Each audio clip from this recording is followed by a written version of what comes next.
Alright, and welcome back to more of... Okay, why is it black again? God damn it. Why is it fighting with me every day? If I do this, it should work.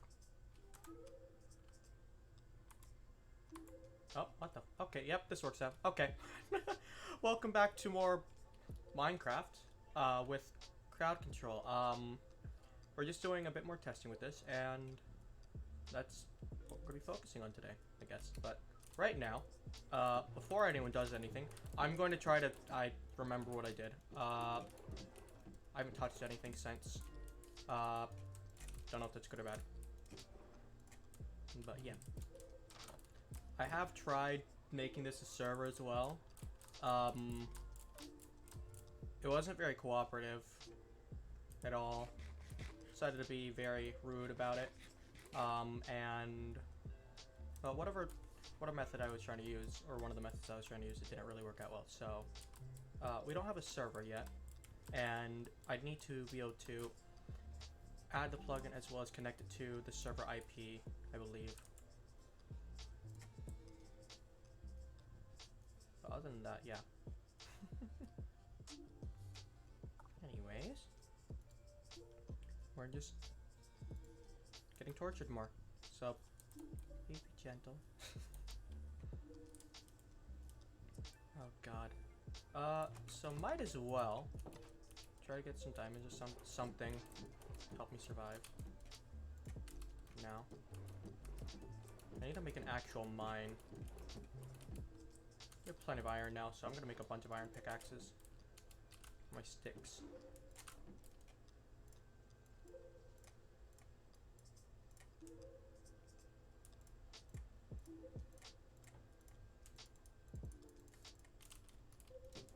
Boop, boop. That can go in there. Plenty of food. Crafting table, we have torches. We'll get coal. Why? God damn it. Alright, and I need to fix this house eventually, make it something less disgusting. This is why, god damn it, why is this unmuted? Okay. There we go. Okay, that's fixed. Alright, so now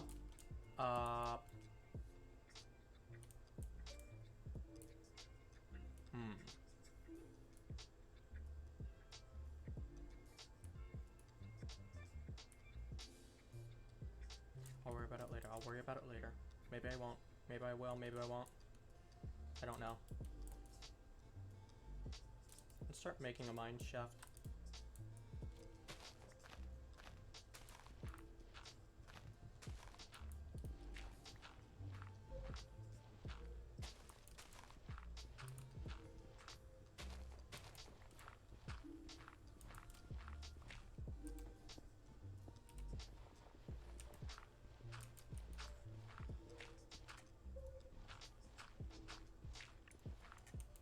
And hi, Cole.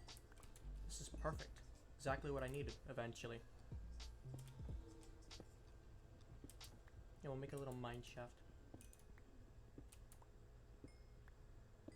Mining all day, mining all night.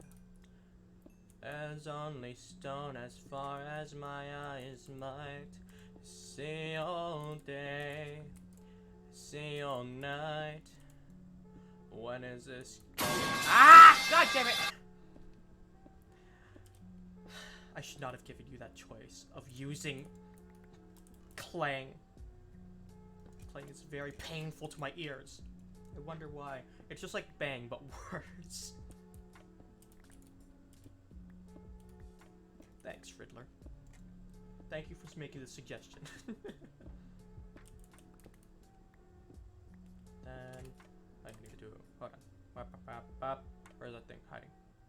Here it is. Okay. Okay. Okay. Metal pipe. Go clang. Stainless steel metal pipe. Yes. I want to add that as an item to Minecraft. It'll do 1 damage but have infinite knockback. Just for the lulz. Because why not?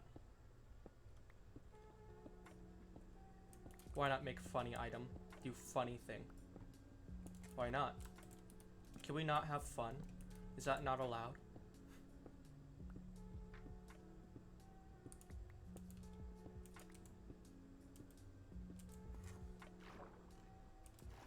Goddamn water. No. Dirt. Work with me. There we go.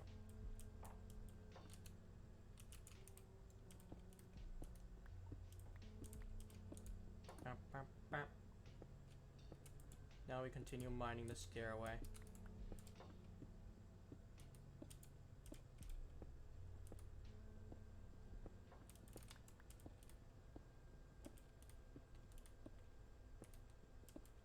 Ladder's slow unless you have an elevator, which we don't. So, I'm not gonna bother with the elevator. See, all I need to do for an elevator is just find magma cube, really, or magma blocks, and then we'd be pretty much set. Meh. Because then I just need to dig 2 holes that are just 2 vertical holes. Hello, V1. Welcome. How are you gonna torture me today?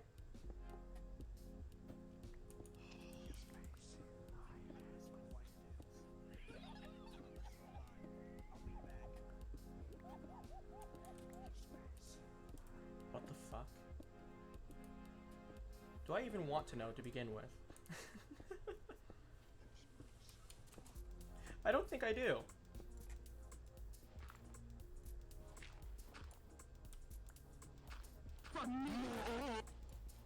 What?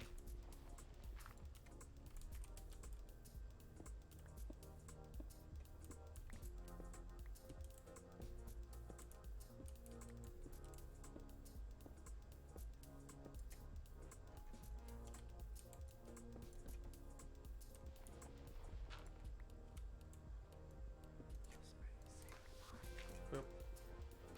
Torches. Torch for the hole.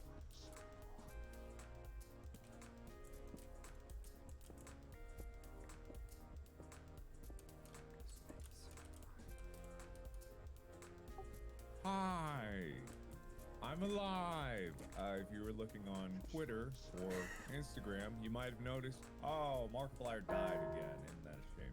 Man, this picture actually is scary. Markiplier died again. Notice that they're a little bit red. I want to point out this picture was not photoshopped in any way. It was not Photoshop in any way. You heard the man. It was not Photoshop in any way. You cannot get photo with shop. We're only at 41. God damn it. I need to go solo for diamonds. This is gonna be hell.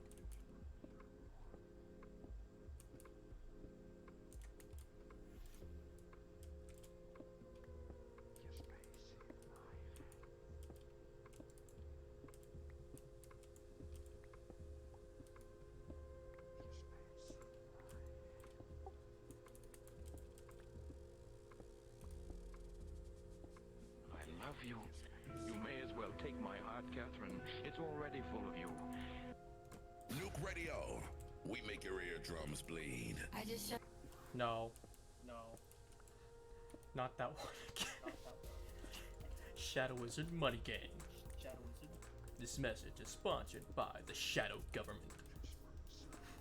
It was so good when it came out. What were they thinking? I have a feeling those have to be AI generated prompts. I swear to God, those have to be. There's no way a sane person could think of that. Except, unless it was me. I think of many weird things that I'm not gonna elaborate on. You guys don't get to see the inner workings of my head. You don't get to see what's beyond the mask. Beyond the mask. You're never going to. Well, maybe. I don't know. Maybe I'll have an update where it's just me without my mask. Maybe that would be cool. Maybe then people would watch, because then it wouldn't be a static-ish image where it's like really hard to tell what motion is, but it's really funny when you tell the motion. Arguably one of the most influential games in sport. It practically pioneered the concept of meta lore and hidden story, and we can see this in indie games in the present day. In middle school, all that was on my mind was Golden Freddy, the mysterious Purple Man, and how to install Minecraft mods on my PC. All this is to say that FNAF had a huge impact on a lot of people's childhood, and after the release of the newest game, Security Breach, I was inspired to make sense of the never-ending, contradictory hurricane that is Five Nights at Freddy's. To begin, I rewatched every game theory video, read a ton of Reddit posts, and analyzed videos with barely 100 views. Then I got thinking, this lore has gone unsolved for so long. How? The main story is over, and we have a lot of huge questions answered. The timeline videos I watched were fine, but they never explained how they arrived at the conclusions they arrived at. Or they just had poor/biased evidence. I almost freaking tore my hair out when MatPat dropped this in the video. Now, while I can sit here and rattle off hexadecimal color codes and animatronic design features and painfully hammer out the timeline inch by inch, no one cares. Dude, I care so much. That being said, this video will assume you have some basic knowledge of FNAF. I recommend this video that will explain the basic history of FNAF and a rough version of the timeline. But keep in mind that I do not believe that this is the correct version of the timeline. Watched it? Good. And just so you're aware, some of the stuff we're about to discuss is pretty graphic, so viewer discretion is advised. Who am I kidding? It's fucking FNAF. This shit's for kids.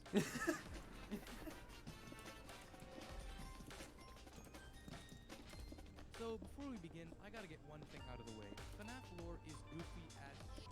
You got kids possessing animatronics, you got animatronics scooping out the insides of a human so they can wear their skin as a skin suit to appear human on the outside. They got the main villain of the series turning himself to computer code so he can go into a VR headset and infect the entire world with his purpleness. It's one of the dumbest fictional lores of all time. And I fucking love it. The reason it's so wacky is because the series has been rebooted like 3 different times. And it's because of these reboots that there is a lot of conflicting evidence, meaning that you can't really construct a correct timeline if you look at all the evidence objectively now in 2022. So we have to go back to August 8th, 2014. Yeah, Floor, yes Five Nights indeed. at Freddy's 1 was released. Now, it may be hard for the FNAF community to grasp, but Scott isn't God, okay? He didn't have frickin' security breach in his mind when he made FNAF You watched 1. that video? Hell, he didn't even have FNAF 4 in Oh mind. god. The only hints of a story in the first game were newspaper clippings that Why is it identified an hour long a FNAF mysterious lore? yellow bear that said it's Sonic. No. That's honestly about it. Due to the first game's popularity, Scott released FNAF 2, which built on the story in 1, introducing a proper villain, a shadowy purple figure. New animatronics were introduced, along with the addition of mini-games, and the reveal of a mysterious place called Red Bear's Family Diner. At least, yeah. Scott has confirmed in an interview with YouTuber Doc.O that FNAF 2's story was not in mind during FNAF 1. However, when making FNAF 2, Scott had a clear vision of the story in FNAF 3. So when you were making Five Nights at Freddy's 1, were you already planning on making a sequel? I definitely left a lot of things open-ended. You know, I did not have the entire story planned out. Was this meant to be the final game? I think when I was making that game, that was the end of a trilogy. The story was going to be 3 games.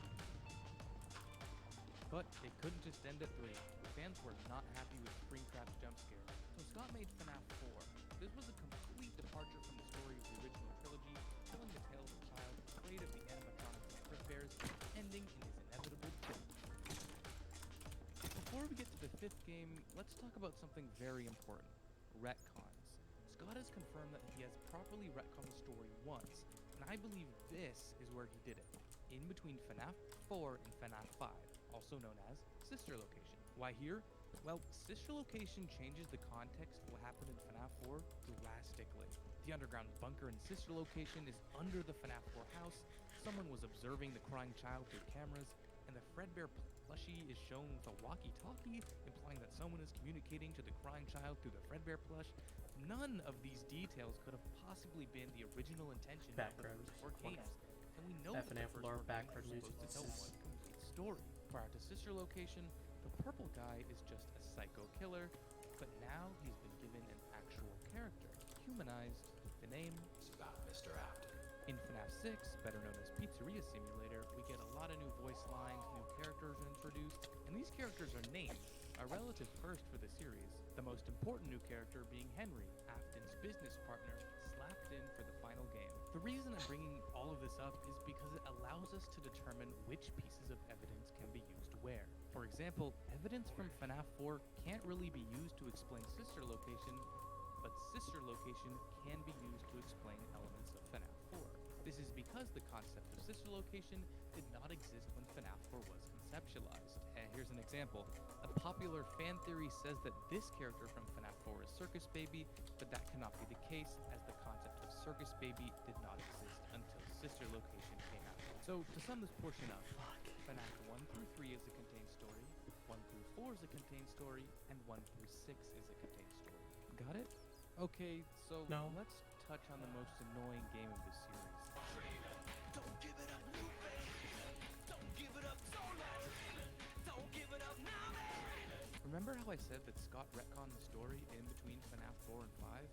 Well, that's because the story of FNAF 4 was ass. May I direct you to Dream Theory?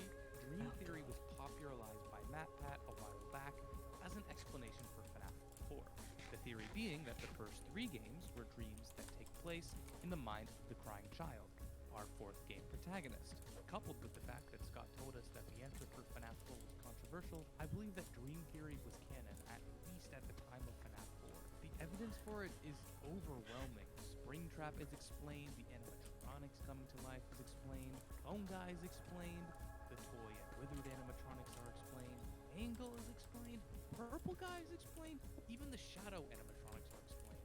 That must have sounded like nonsense to someone who's not in FNAF, but that's a lot of fucking evidence for this series. Scott even gave a hint during one of Game Theory's live streams. In the FNAF 4 minigame, why would the tiny toy Chica be missing her beak?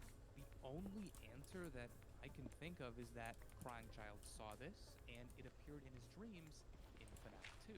But the smoking gun is the sound heard at the end of every night in FNAF 1 through 3.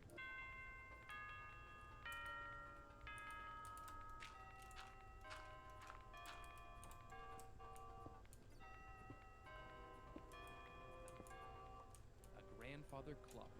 The same grandfather clock that is outside of the crying child's room. I swear to God, I fucking when MatPat said that in his video. The implication here is that the grandfather clock doesn't end a security guard shift at 6 a.m., but instead wakes up the crying child from their dream at 6 a.m. If you want a better explanation of Dream Theory, you can always check out MatPat's old video. I'll link it in the description for you. So, prior to Sister Location, I do believe that FNAF 1 through 3 was a dream, but after Sister Location released, everything was retconned to be reality again.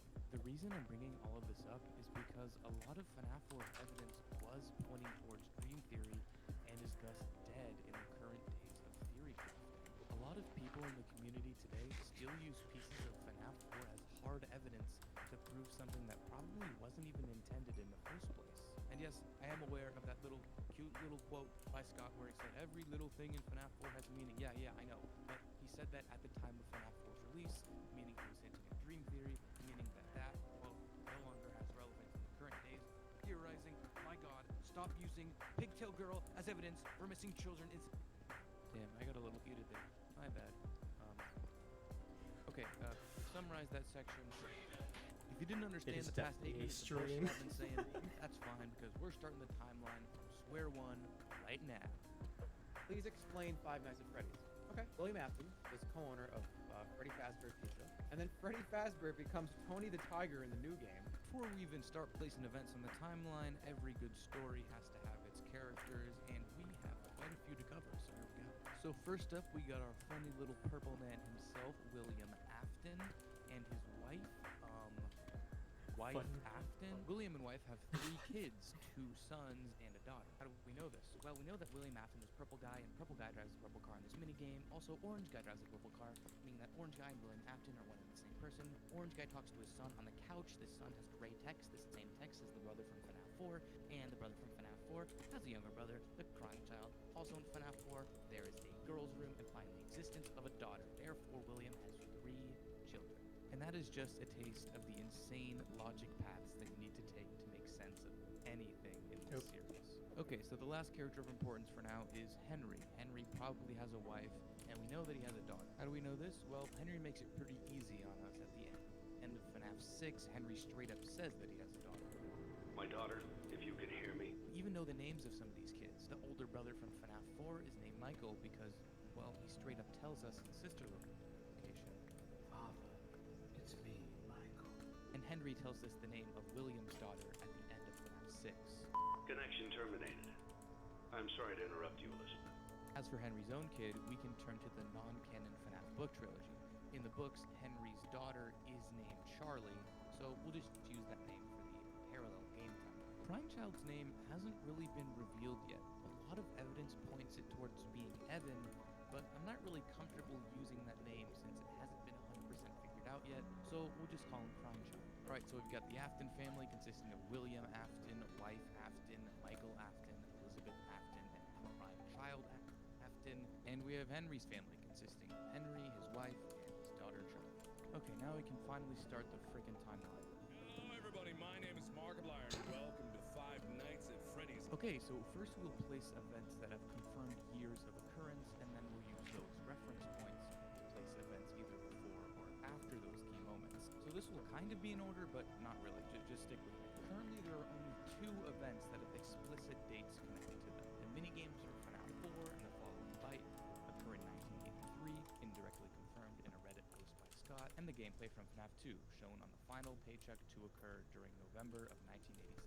Other events can also be given concrete dates with a little math. Using the minimum wage rates on the FNAF 1 paycheck gives you the date 1993. This was initially discovered by MatPat right after the first game's release, so this isn't new news. FNAF 3 likely happens in 2023, as its Steam page says, quote, 30 years after Freddy Fazbear's Pizza closed its doors. We also know that the first Fazbear restaurant is Fredbear's Family Diner, confirmed in the FNAF 2 phone calls. We're gonna try to contact the original restaurant owner. I think the name of the place was Fredbear's Family Diner. If it's happening right now. Founding at first. Oh god, I see what you The date of this event is relatively unimportant, but it probably occurs sometime in the 1970s. Okay, so that's all the events with dates connected to them. Now we can go chronologically. Okay, so first is the founding of Fredbear's Family Diner. Fredbear's was founded by Henry and William, as Henry calls Afton an old friend in the FNAF 6 True Ending. So don't keep the devil waiting, old friend. Confirming that they are indeed business partners just like they were in the books. Fredbear's is the restaurant we see in FNAF 4, housing 2 golden animatronics, Fredbear and Spring Bonnie. These 2 are Springlock suits, meaning that they function both as an animatronic robot and a mascot suit that people can find inside. We learn how they work in the FNAF 3 vintage training tapes. When using an animatronic as this is, please ensure that the animatronic parts are tightly compressed and fastened by the spring locks located around the inside The of fuck? the suit. Try not to nudge or Screen press just went against by. any of the spring locks inside the suit. Do not touch the spring locks at any time. Do not breathe on the spring locks, as moisture may loosen them and cause them to break loose. In case that the spring locks come loose while you are wearing the suit, please try to maneuver away from populated areas before bleeding out. That will not ruin the customer experience. Turns out, Springlock suits aren't such a great idea. The tiniest drop of moisture can cause the locks to trip, causing the suit to unfold into animatronics mode, crushing whoever is inside. Luckily, that hasn't happened yet. After the success of Fredbear's, the 2 founded Fazbear Entertainment, and along with it, the first Freddy Fazbear's Pizza. The Fazcoins in FNAF VR confirm that Freddy's opened in 1983, and this is backed up in the FNAF 4 Fredbear and Friends copyright date on the television. This is when the classics, Freddy Fazbear, Bonnie, Chica, and Foxy, are built and placed in the restaurants. These guys are not Springlock suits, just robots. So we've got 2 restaurants and 2 founders. Fredbear's founded sometime in the 70s, and the first Freddy's being founded in 1983. Now let's talk about one of the most iconic moments of the series, the death of the first victim.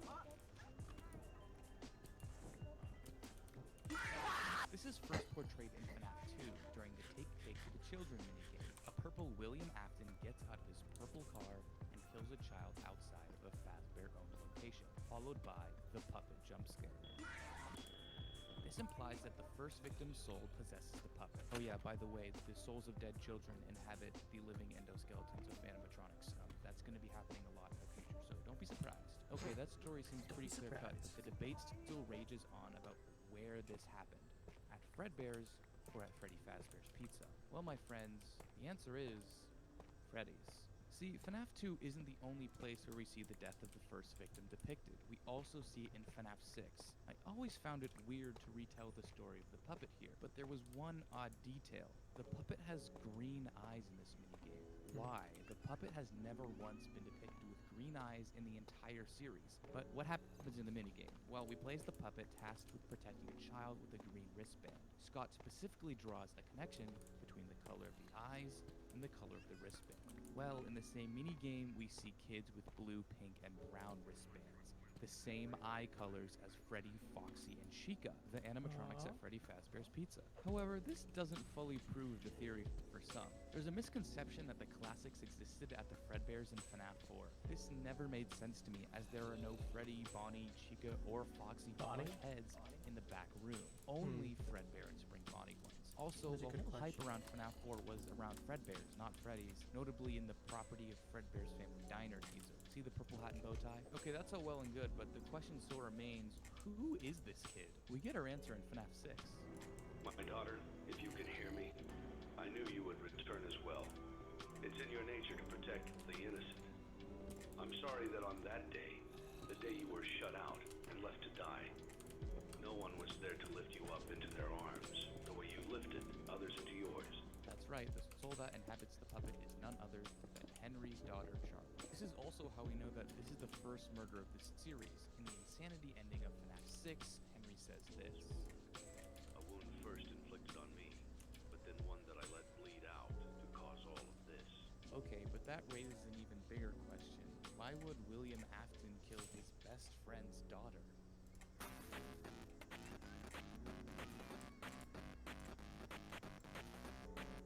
Midnight Motorist is a minigame from FNAF 6. It follows a mysterious orange man speeding back to his home. One of the sections of the minigame is labeled later that night. So, which night is this? Account for the fact that Orange Guy is driving a purple car, heavy rain is falling, and tire tracks are seen outside the security puppet minigame. This is the night of Charlie's murder. There are a lot of details to account for in this minigame. The first is the banging soundtrack. Holy shit! The second is a location called Juniors, and some people think that this is the FNAF 2 location, but this doesn't make any sense. The FNAF 2 Freddy's was marketed as a bigger and better Freddy's, not a smaller one. Not to mention the fact that it opened in 1987, way further down the timeline. Juniors is probably a bar, because at this point, there is no reason for William to be turned away from a Fazbear location. We also know that this happens in 1983, not only because of the later that night detail, but because the bite victim of 1983, a crying child, is still presumably alive. Evidence? Well, William returns home to find someone sitting on a recliner, watching TV. This is our first chronological look at William's oldest son, Michael.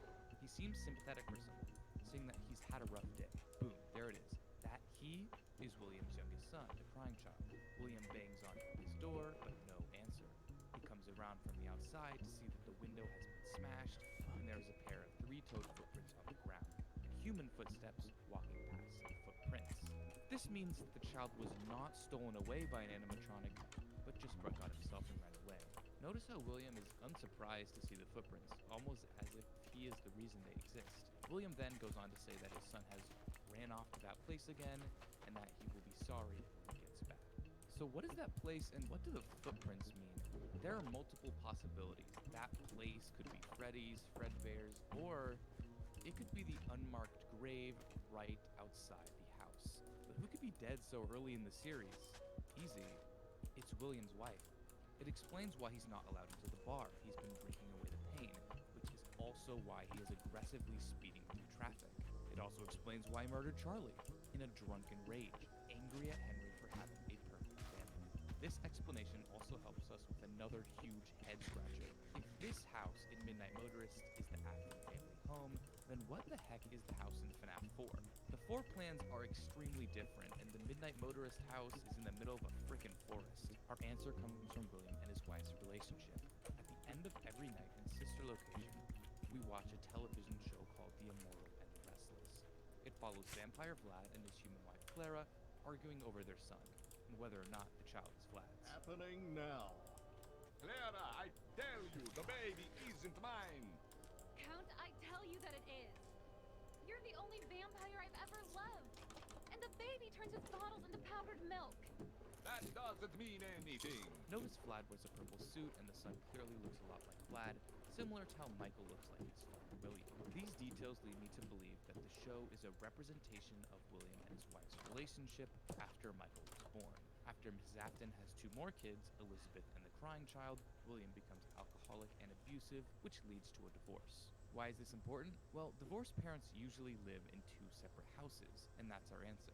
The Midnight Motorist house is William's, and the FNAF 4 house is Mrs. Afton's. After her death, The whole family, now consisting of William, Michael, Elizabeth, and Crimechild, moves into the larger of the two homes, the FNAF 4 house. As for the footprints, many believe that this was a nightmare animatronic, but this seems unlikely. If it was a nightmare animatronic, wouldn't it make sense for all four to be there, not just one? The only three-toed animatronic that would make sense here is Spring Bonnie, as it is shown to have 3 toes in FNAF World. William is putting on Spring Bonnie suit and staring through his own son's window to prevent him from going to his mother's grave.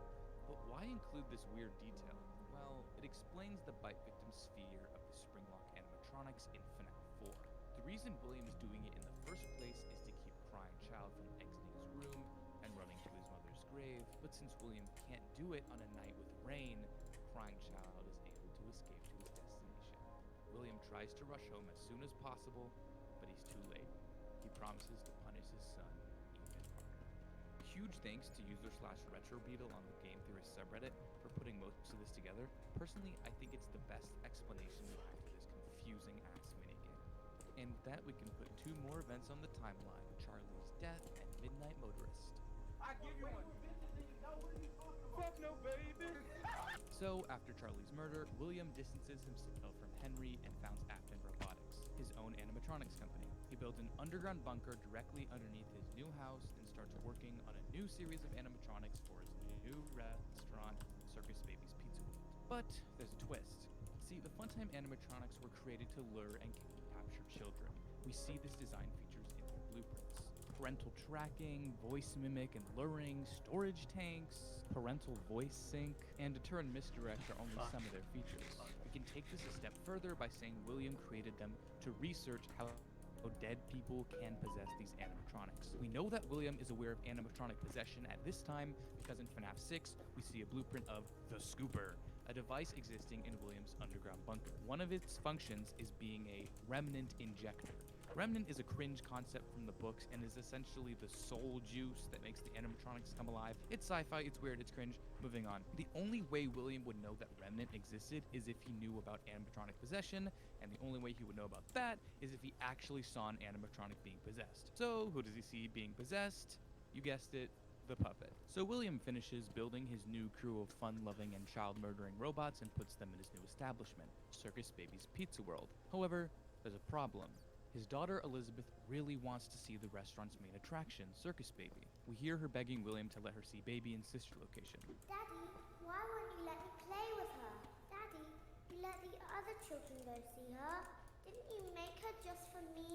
William refuses, knowing that if Elizabeth gets too close to the animatronic clown, Baby's programming would attempt to either kill or capture Elizabeth. But despite his orders, Elizabeth goes to see Baby anyway. We hear the following events from Baby's perspective in sister location.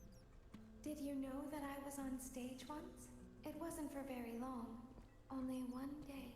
I would always count the children. I'm not sure why. 2, then 3, then 2, then 3, then 4, then 2, then none. They usually played together in groups of 2 or 3. There were 4, then 3, then 2, then 1.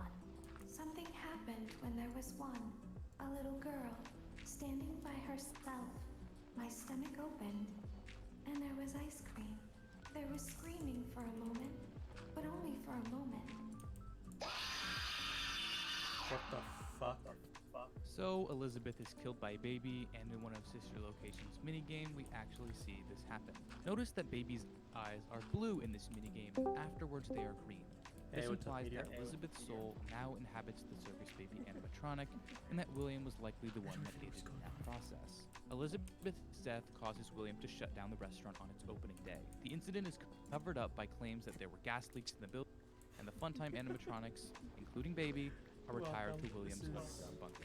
The reason I'm placing this event before the bite in FNAF 4 is simple. The girl's bedroom in FNAF 4 is empty, implying the death of the child. This may seem like a violation of a rule about FNAF 4 not being allowed to explain sister location, but this one's a special case. See, the empty sister's room has zero narrative impact on the story of FNAF 4. It's a breadcrumb that Scott placed in case he wanted to continue the story. More evidence arises if we consider the sister location gas leaks teaser.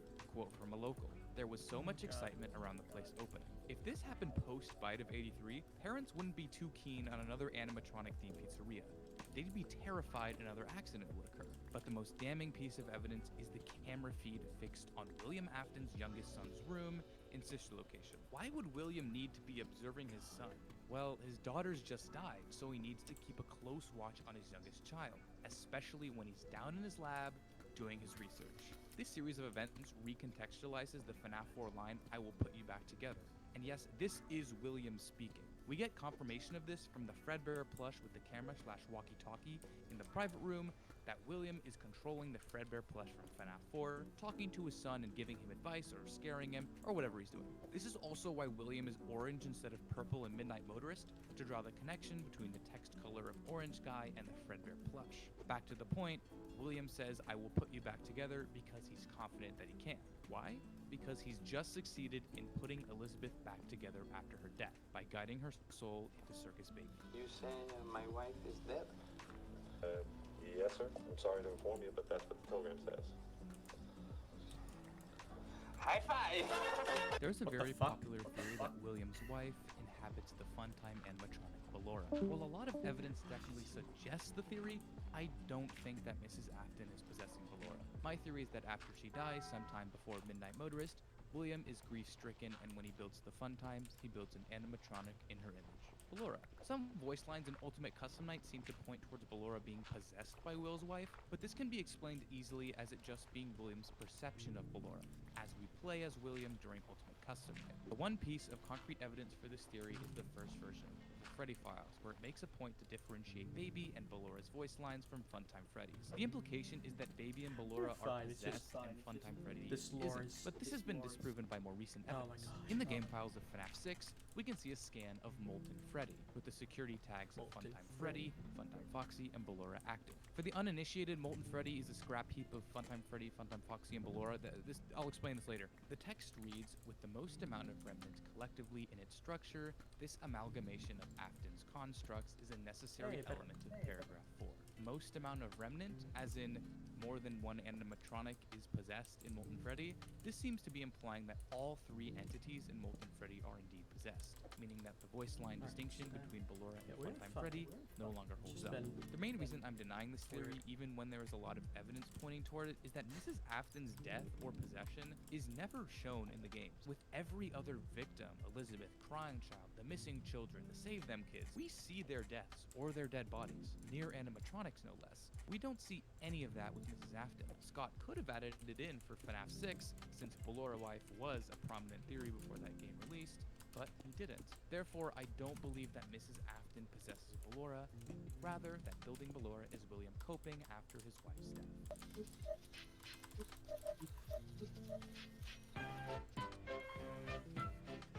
To preface, the Nightmare animatronics are the big bads of FNAF 4, incarnations of the original 4 animatronics, Freddy, Bonnie, Chica, and Foxy, but with sharper teeth and withered shells. My theory for the Nightmares is that William built them after Elizabeth died to stop his son from going to any Fazbear-related establishment, in order to prevent any more of his children dying animatronic-related deaths, even though the Nightmares are inherently dangerous in of themselves, but that doesn't matter. Crying Child was already afraid of the Golden Springlock suits thanks to William staring at him through the window, but as seen in FNAF 4, he has a fondness for the classics. This explains why the Nightmares are incarnations of the classics.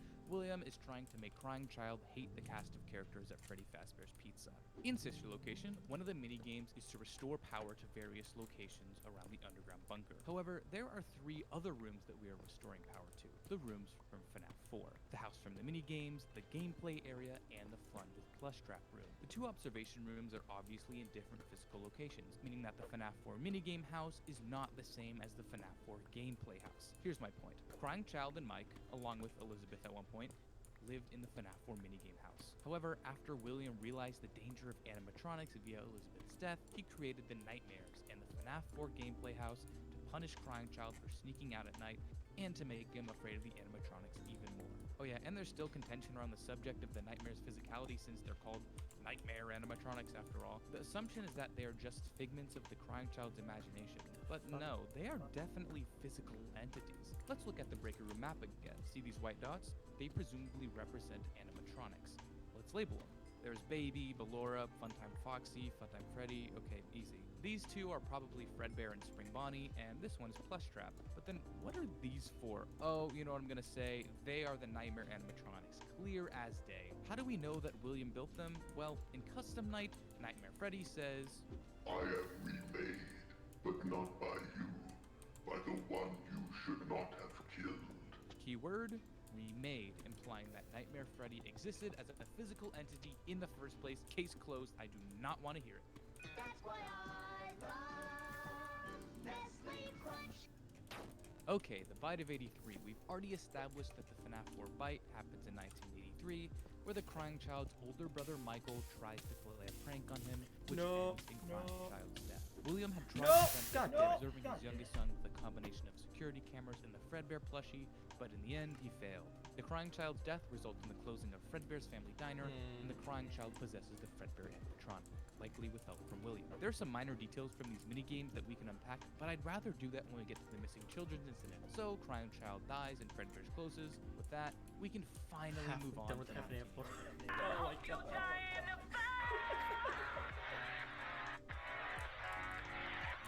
Next up is a minor detail, but important for the world building of FNAF. By the time of the FNAF 3 vintage training tapes, multiple Freddy Fazbear's pizzas are open for business.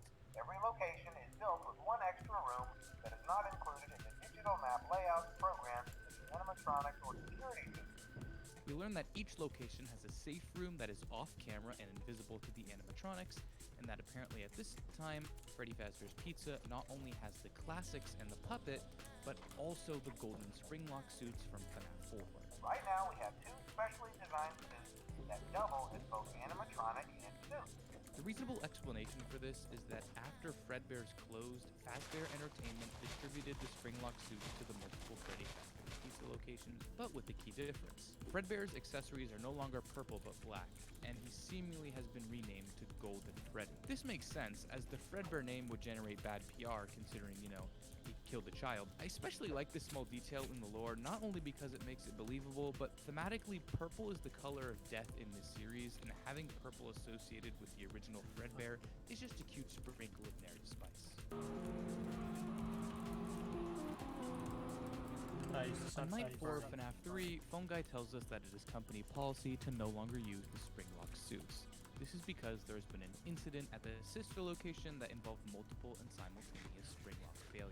Some have assumed that this is a reference to the bite of 83, but this cannot be the case. Fredbear is in animatronic mode here, not in suit mode. It is impossible for Fredbear's springlocks to trip as they are in the unfolded position. Also remember our rule, FNAF 1 through 3 must be a contained story, therefore this incident must explain something within those games. Our answer?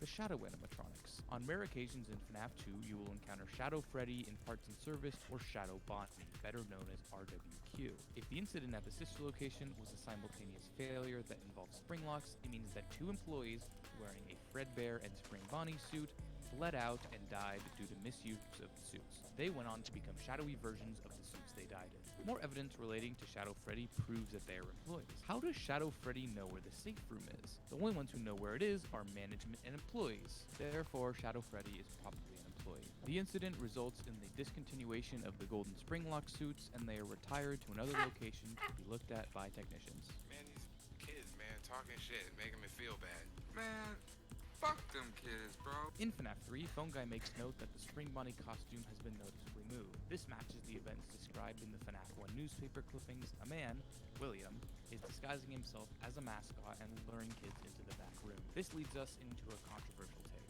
See, in the first short story of the new Fazbear Frights FNAF books, Into the Pit, a murdering of children in a Freddy Fazbear's Pizza takes place in 1985, rather than the previously assumed 1983. This has begun the debate of the missing children incident of 1983 versus 1985. But as a quick aside, can I just say that the books are so fucking cringe from a lore perspective. They take place in an alternate universe from the games and are used to explain stuff that happened in the games, but it's such a boring and lazy way to put lore into your series. FNAF 1 through 3 had the phone calls, but they were vague and they had personality, and most of the lore was conveyed through minigames. FNAF 4 eliminated dialogue completely, and the sister location went the other direction and made dialogue the entire narrative. But it is so boring when the shit is just explained to you in a series like FNAF. The whole appeal is that the story happened, but we never see the events.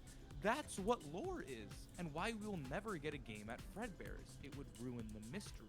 Anyway, the main evidence for Missing Children Incident 83 is that this little girl in the FNAF 4 minigame states that you'd better watch out, I hear they come to life at night, and if you die, they hide your body and never tell. But what does that even mean? Does that mean this girl witnessed the children getting murdered? No, notice the wording, I hear they come to life at night.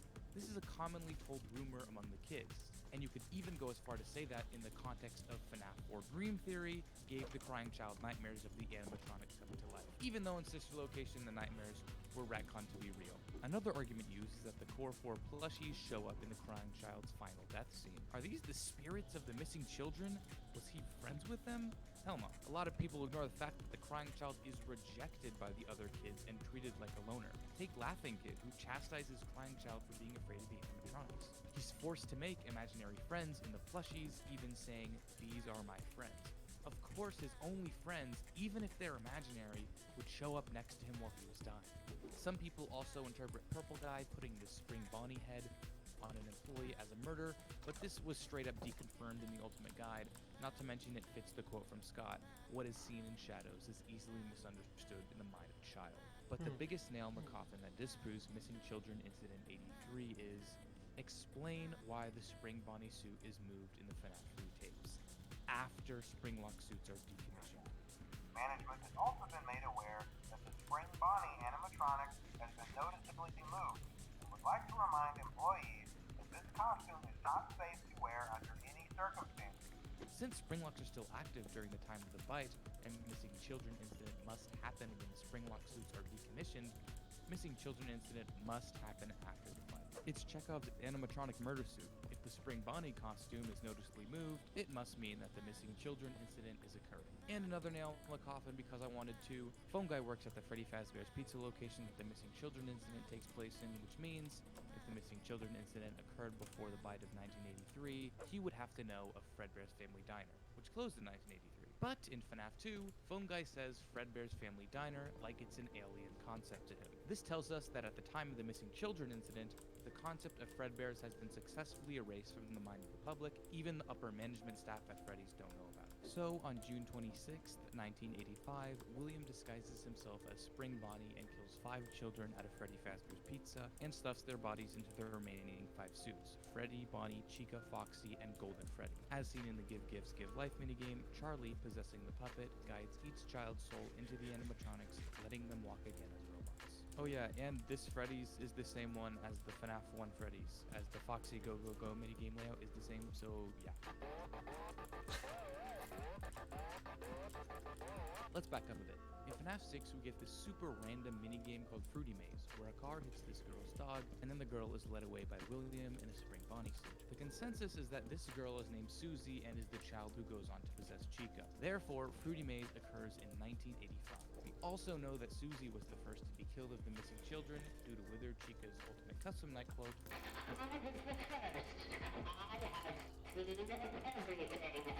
inclusion of the dog is really weird and random, and when the game came out, the biggest theory was that the dog would go on to possess Mangle in FNAF 2. The main evidence was the dog's appearance, missing an eye and all, and in an Ultimate Custom Night cutscene, Mangle is referred to as a dog. This theory has lost traction, mostly because Mangle was created for the 1987 FNAF 2 pizzeria, and the missing children incident where Fruity Maze takes place is in 1985. That's a whole 2-year gap. However, a detail that a lot of people have forgotten is the name of Mangle's previous form, Funtime Foxy. In FNAF World, it was revealed that when Mangle was whole, it was named Funtime Foxy, not the assumed Toy Foxy. Come Sister Location, we are introduced to Funtime animatronics. This isn't just a silly little coincidence. Scott could have named them the Playtimes, the Goofballs, or the Shit Farts, anything but Funtime, and I would not have batted an eye. But there is an obvious connection here. Pairing this detail with the Mangle toy in the FNAF 4 girls' bedroom indicates that Mangle existed long before FNAF 2. However, even though there is a lot of evidence that Mangle could be a dog, there is no explanation of how that could have happened. Our best theory for this is that the Mangle seen in the FNAF 4 bedroom is a prototype for the Funtime Foxy in Sister Location. As we see in the FNAF 1 newspaper clippings, Freddy's closes due to the multiple tragedies as well as the state of their animatronics. William is charged but not jailed as the bodies couldn't be found. Fazbear Entertainment looked for a buyer at the pizzeria but couldn't, and the pizzeria closed somewhere toward the tail end of 1985. Hello? Hi.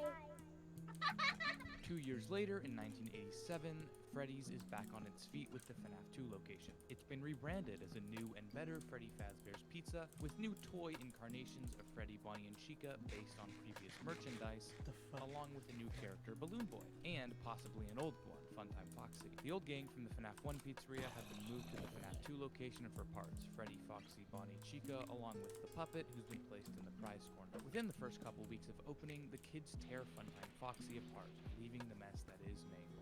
Jeremy Fitzgerald is our blue-collar night guard, and we're told that he is the second one to work at this location, and by the looks of his paycheck, it's Jeremy's first week on the job. Sometime during the week, an investigation begins, and Phone Guy tells Jeremy that no one is allowed in or out, especially concerning previous employees. This is a reference to the first night guard who worked there, the night guard that was moved to the day shift. This is obviously William, and the events of the Save Them minigame has just occurred. 5 more kids have fallen victim to the shadowy purple man. Phone Guy makes note that the animatronics are acting differently, meaning that they are now possessed by the 5 new children. After night 6, Jeremy moves to the day shift to watch over one final birthday party, and is told to stay close to the animatronics. Seeing that Fritz Smith, a new guard, replaces Jeremy on night 7, it's safe to say that Jeremy is probably injured in what is known as the Bite of 87. Jeremy lives, confirmed by Phone Guy in FNAF 1. It's amazing that the human body can live without the frontal lobe. Fritz is then fired the next day for tampering with the animatronics and odor. On night 6, Phone Guy mentions information surrounding the investigation. Someone used one of the suits. We had a spare in the back, a yellow one. This is the same night that Golden Freddy enters the fray, implying that William used the Golden Freddy suit as opposed to the Spring Bonnie suit. Why? Well, remember what Phone Guy says in the vintage tapes of FNAF 3. He previously mentioned safe rooms are being sealed at most locations, including this one. Work crews will be here most of the day today, constructing a false wall over the old door face. Nothing is being taken out beforehand, so if you left anything inside, then it's your own fault.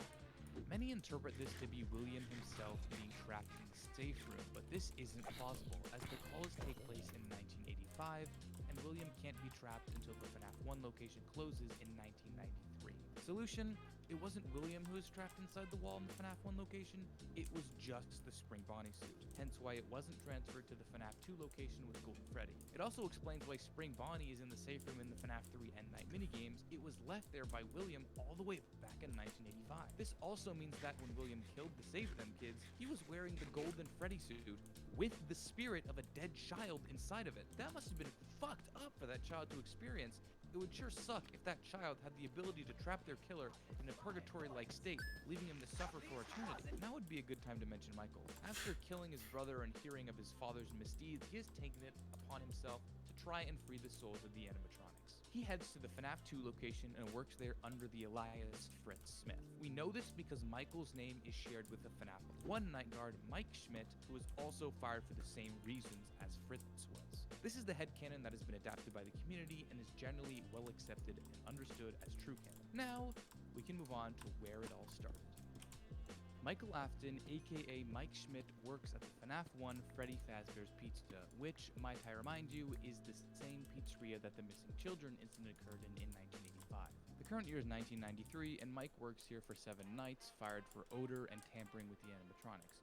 We know that it's Mike because when the player dies, we get a shot of 2 blue eyeballs hanging out of a Freddy suit. As seen in the sister location custom night end scenes, Mike has blue eyes. The only mystery to unveil here is the Golden Freddy It's Me, which can be answered using one of the coolest but most annoying lore pieces of the series, the survival logbook. See, in this logbook you have your classic diary of a wimpy kid do-it-yourself bullshit, multiple choice and comic strips and all that junk, but there is more going on here. 3 forces are in this book. One being Mike, the owner, flat out told to us in the front cover, but some of the others are a little hard to pin down. We see a spirit communicating to someone using faded text, and a spirit using altered text, literally changing what the book's print says. Faded points out page numbers with the words, my name. Putting all of these page numbers into the word search, using it as an inverse grid system, gives you the name Cassidy. The word search has a shit ton of it's me's in it, implying that Cassidy is the name of the child who possesses Golden Freddy, killed in the missing children's incident.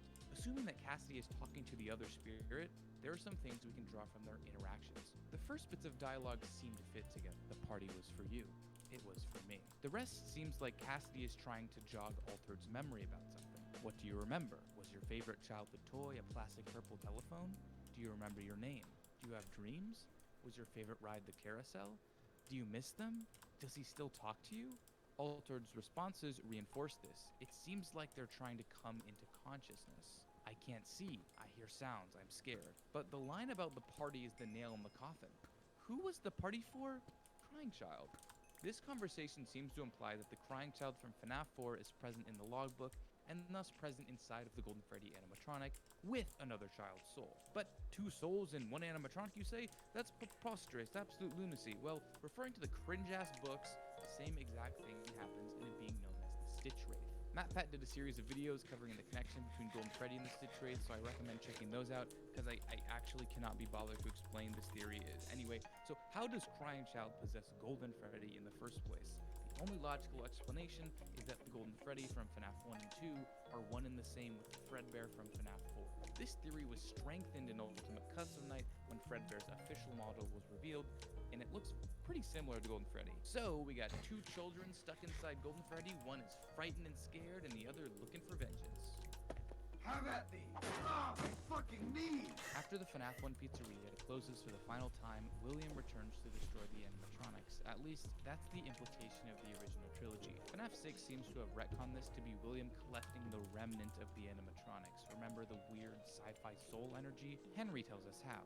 William led them back into the safe room exactly how he lured them back when they were alive and dismantled them, taking their remnant and leaving the mascot shells. What does William do with this remnant? Well, he needs it to power up his old creation, the Funtime animatronics. He injects the remnant into the Funtimes, giving them new life. A minor note about remnant. The 4 missing children do know who they are and who killed them, but once their remnant is taken and put into the Funtimes, they behave more like animals, unaware of their surroundings and acting on pure instinct. Okay, back to the story. When William comes for the 5th spirit's remnant, presumably Cassidy's, all 5 children's spirits persist and corner William in the safe room. He puts on the spring Bonnie suit for protection, but due to the poor condition of the restaurant, water falls from the ceiling, moistening the locks of his suit, causing them to trip, killing William. William dies in a pool of blood, and the safe room is boarded up.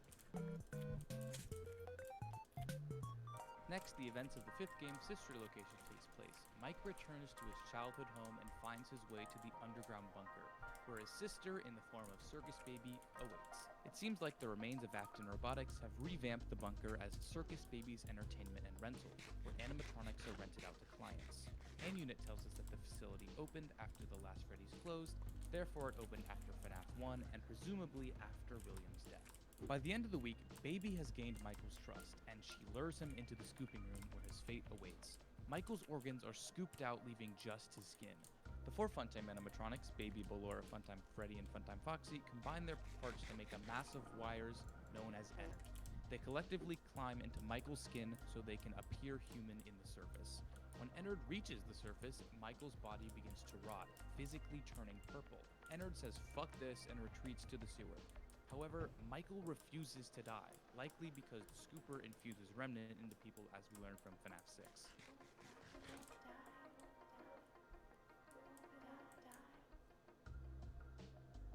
Before we move on, we need to discuss something that the community has brushed aside for so long, Chica's Party World. It only appears once in the canon series, in the source code of ScottGames.com prior to the release of Sister Location, along with an animatronic scheduling chart. A misconception is that Chica's Party World was open when or before Circus Baby's Pizza World was open, but this doesn't make any sense. The code clearly states the location as a client of Circus Baby's Entertainment and Rental, meaning that it's open at the time of Sister Location, which takes place after FNAF 1 and before FNAF 3. Anyway, Chica's Party World most likely rented the Funtime Chica animatronic out from Circus Baby's Entertainment and Rental. My headcanon is that Fazbear Entertainment tried one last time to rebrand, this time with Chica. After all, she's the most unproblematic. An incarnation of Freddy bit a kid, Spring Bonnie lured and murdered like 10 of them, and Foxy's just a walking lawsuit. So, Fazbear Entertainment rebranded with Chica, but no animatronic solution, rent out Funtime Chica from Circus Baby's Entertainment and Rental.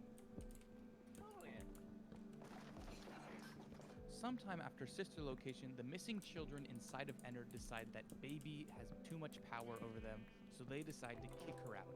We see this conversation play out on scottgames.com and fnafworld.com, each website being one side of the conversation. In my opinion, this is one of the coolest ways to drop lore in the whole series. Baby rebuilds herself as Scrap Baby, and Ennard becomes Molten Freddy. Hey, Shinji, do you know Springtrap? I don't understand. Five Nights at Freddy's 3. FNAF 3 occurs in 2023. The new location is called Fazbear Frights, a horror attraction meant to profit off of the tragedies that happened all those years ago.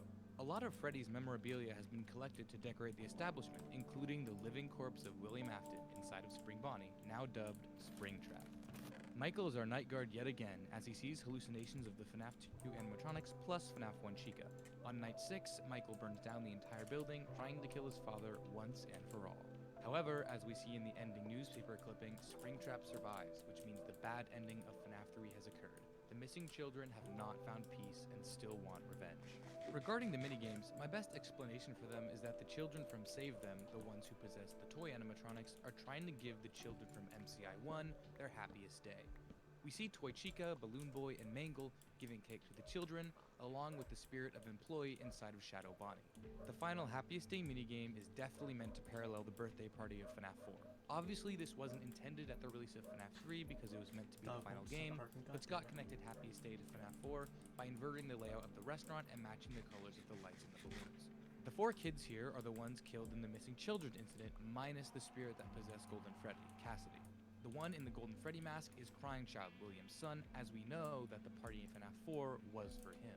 The puppet gives the Crying Child cake, and all of the spirits are finally put to rest. The placement of Happiest Day is pretty shaky. Before the release of Security Breach, I was pretty sure that it took place after FNAF 6, but Steel will kind of fuck the whole lore because there's some evidence that the spirit of Crying Child is still present in the FNAF universe, which means that the missing children are likely present as well, which is pretty cringe. The frick's going on?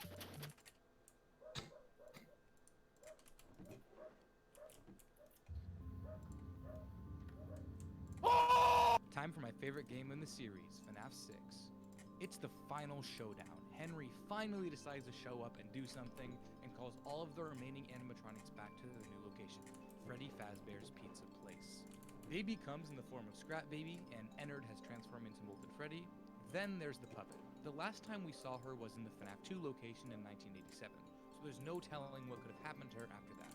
All we need to know is that Henry designed a new animatronic, Lefty, to capture her using a combination of lullabies and controlled shocks to take her to the pizzeria. William is also lured to the establishment, but he looks a little different. Bone lips and a big-ass nose are not exactly what I'd call scary, but sure, Scott.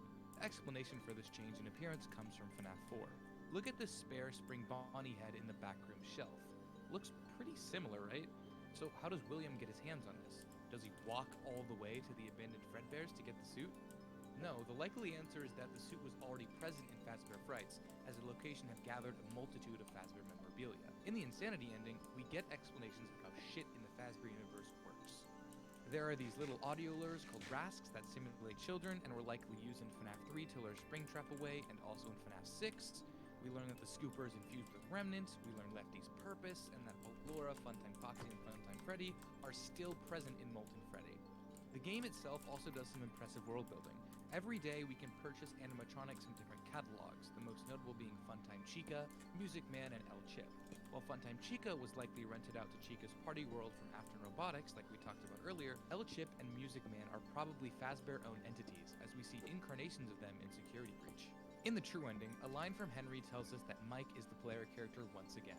And to you, my brave volunteer, who somehow found this job listing not intended for you. Although there was a way out planned for you, I have a feeling that's not what you want. I have a feeling that you are right where you want to be.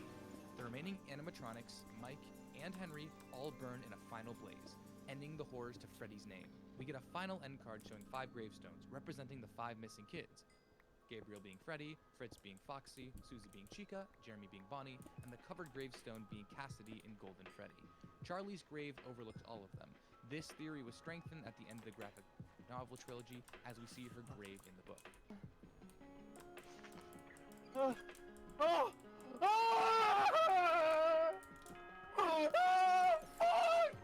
Ultimate Custom Night is an insane game. 50/20 mode is so hard it's actually a meme, and I can't believe people have dedicated the time to do it.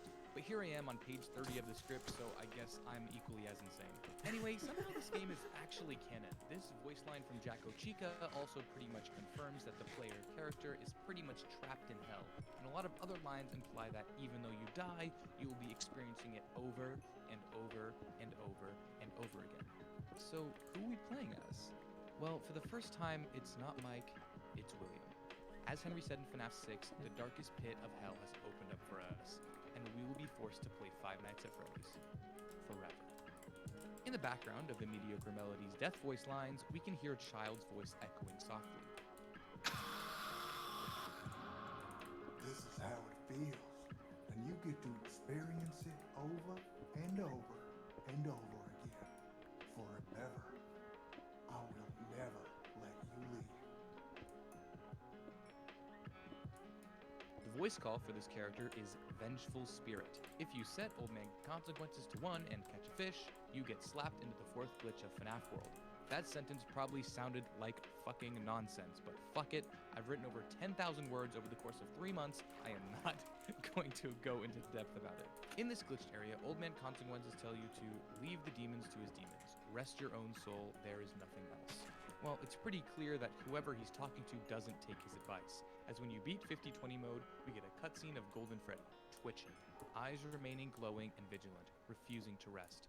Also, this proves that Golden Freddy is a Springlock suit. The twitching is almost identical to Springtrap's twitching in the FNAF 3 trailer, so haha, Golden Freddy equals Fredbear, triple confirmed, bada boom. The consensus of the community here is that Cassidy, the Vengeful Spirit, is keeping William in eternal damnation at the cost of his own soul finding peace. So yeah, that's the entire canon lore FNAF, completely solved. Okay, I'm gonna be completely honest. I don't really like the new era of FNAF. FNAF 6 was just the perfect end for the series, and the new series is just so iffy. So, since I have significantly less passion for it, I'll give a rough outline of the story as opposed to going in detail with evidence, as the new generation of FNAF is less lore-based and more of a narrative. Years after FNAF 6, Fazbear Entertainment wants to cover up the damage done to their brand by making a VR game, making fun of the horrific tragedies that had happened at their establishments decades ago. Turns out they were pretty lazy and scanned some old animatronic circuit boards into their game, which somehow caused old Willie Afton himself to be trapped in the VR game as a computer virus, manifesting as the entity Glitchtrap. Glitchtrap's goal is to escape the game and make it back into reality, and he tries via possessing the mind of a person wearing a VR headset. He tries it on an employee named Jeremy, who goes insane and slices his face off with a paper cutter. A beta tester sees this and finds Glitchtrap, splitting him up into 16 parts within the VR game, preventing him from possessing anyone else. However, if you, the player, gather all 16 parts, Glitchtrap possesses you and he leaves the game. This is also where a new antagonist, Vanny, is introduced, a follower of Glitchtrap, who we are presumed to play as during the game. Along with the VR game, a service that delivers animatronics to your home is developed. A couple years later, Fazbear Entertainment builds the Mega Pizzaplex on top of the FNAF 6 location, and people start going missing again. A trans orphan named Gregory is trapped there one night, and with the help of his animatronic friend Glamrock Freddy, he finds William back in the real world again, being kept functional by Vanny. Freddy and Gregory burn the place down, and that's how the stage has been set for Security Breach's DLC, where a young girl returns to a ruined pizzaplex. Oh yeah, by the way, the new era of FNAF brings back literally every spirit, like none of them are allowed to rest. Cassidy is a video game, Charlie is stuck in a room underneath the pizzaplex or something, Michael is Glamrock Freddy, I'm pretty sure, and the animatronics from the delivery service become this abomination. See, I told you, I don't really like the new era of FNAF. But regardless, I would have told you the full story in detail if it was solvable. It simply isn't right now, and I know that's like a speedrunner saying that sub-hour is impossible and getting sub-hour on the next run, but I truly believe Steel Wool needs to study up on how to convey information to create a coherent narrative. If you want a really good analysis of what Security Breach and Help Wanted have to offer lore-wise, I definitely suggest checking out FNAF's lore series on that. And I'm actually pretty excited for the Ruin DLC.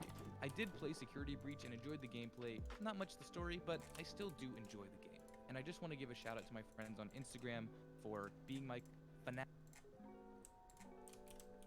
Huh? Oh.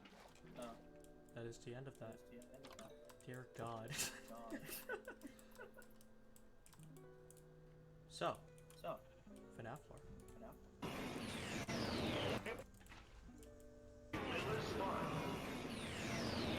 plan something. What?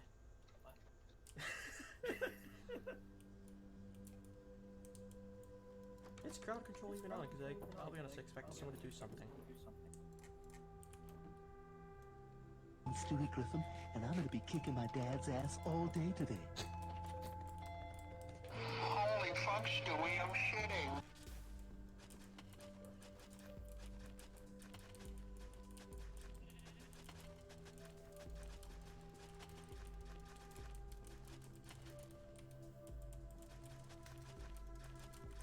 Stewie, I think you're doing something wrong.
Boing, boing, boing, boing, boing, boing, boing.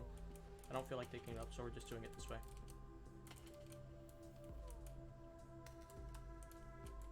Come on. There we go. No, that's fine.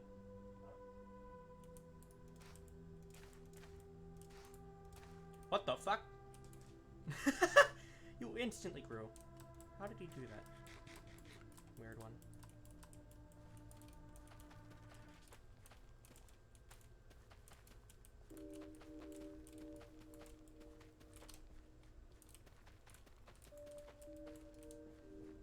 Okay. Just then you have stuff. Oh, hi, drowned. What was that?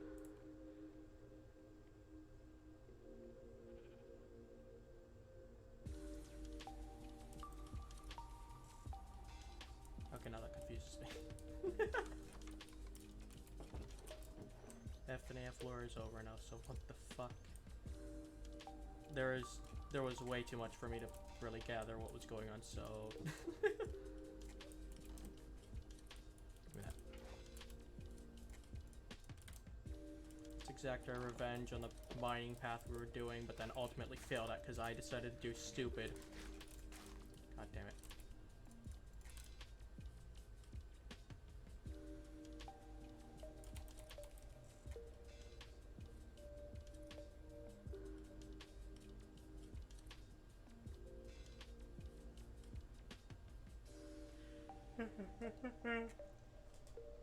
We will be streaming for about an hour and I'm already tired. What the fuck is going on?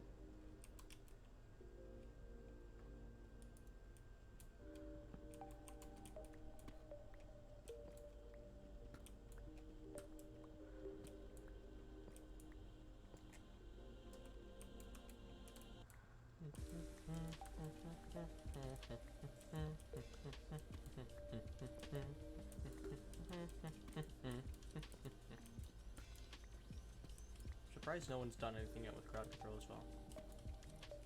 Like, get people to do stuff with it. Would have been funnier.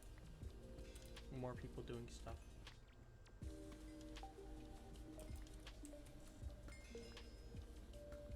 Yeah, hold on. Coins. You must remember to get your coins. Otherwise you're not going to do stuff. Or you could exchange bits, but I don't know how to do that.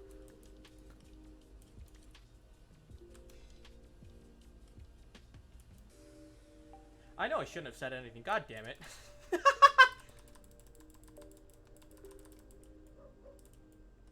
Have you been saving up for that, Riddler?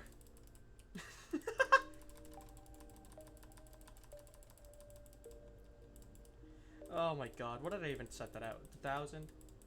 My god. God damn it, Riddler. Fuck you. Well, there goes all my fucking stuff again. We didn't even have to use it the first time. I ended up just dying to lava. I did it for you.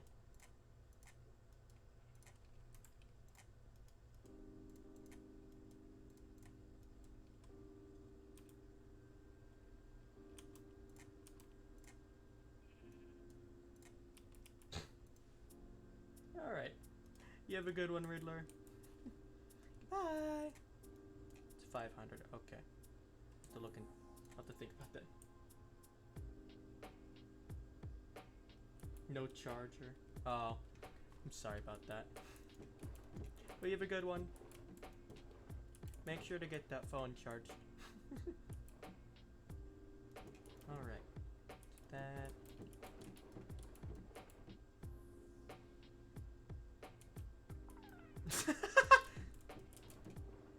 Wait, is that permanently give me minus 1% max health? Or minus 1 max health?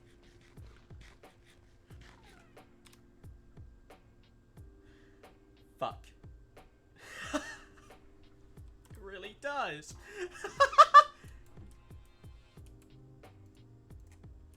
That's not good for me.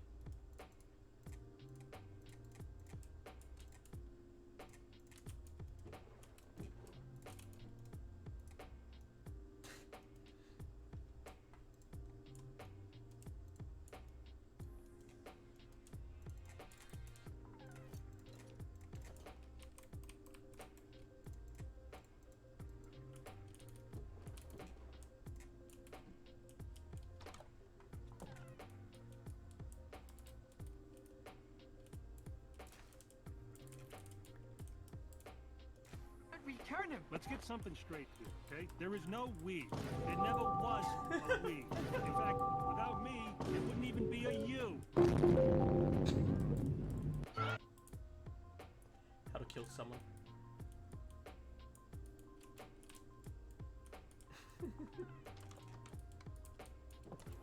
More pickaxes.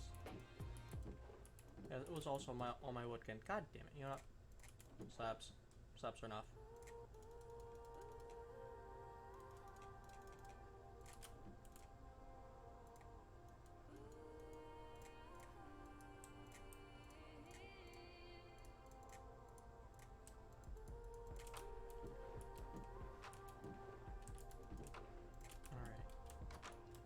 Now we need to go back down here again. Oh god, so people can I forgot about the max health one as well. I could have max health of 1. Just one shot. I am a permanent glass cannon. Please do not do that. I think it's 100 per? I don't know. I don't remember. I don't remember.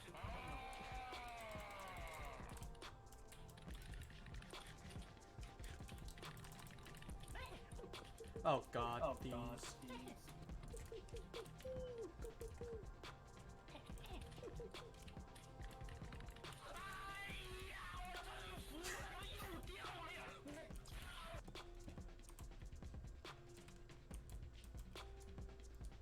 When he get mad. It's pretty loud.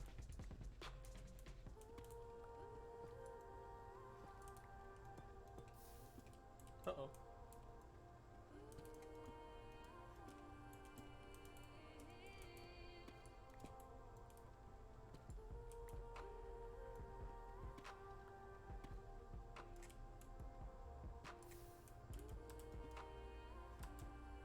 Works.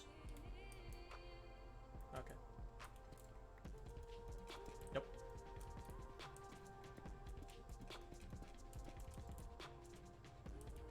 I need so much more deep slate.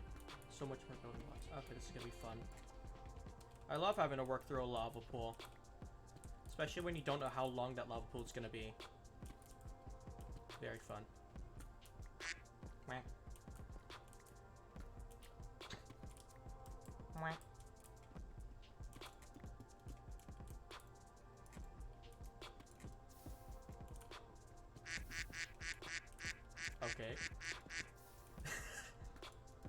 Apparently duck noise every day. Uh-oh.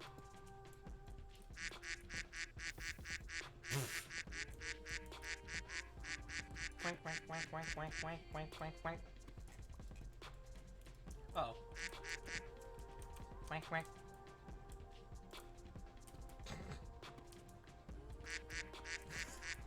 How long are you to do this, Phelan?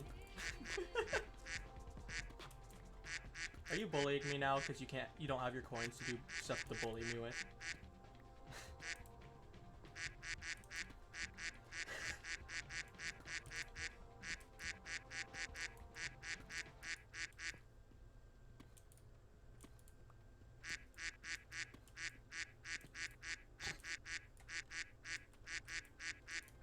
Don't know if I should try doing something about this or not.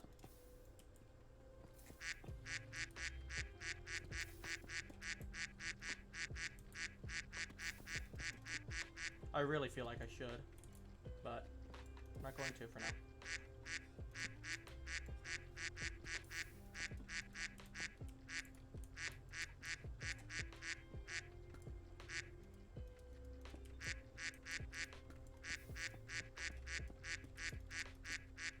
Wah, wah, wah.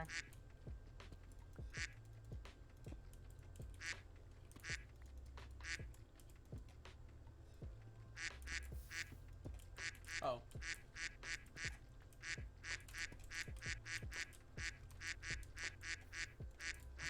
When are you gonna stop with this?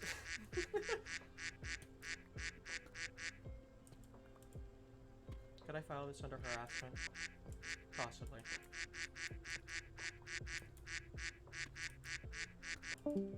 Oh. Was he just gonna do that until his phone died? What the fuck?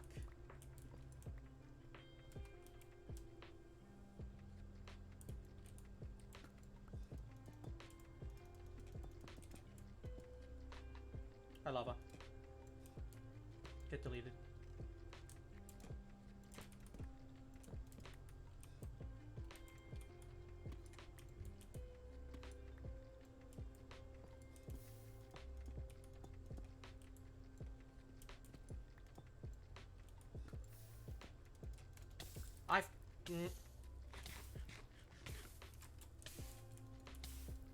Oh.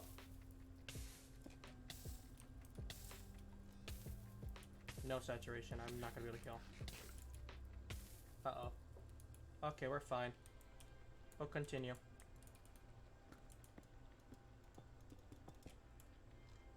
I should definitely heal up though first.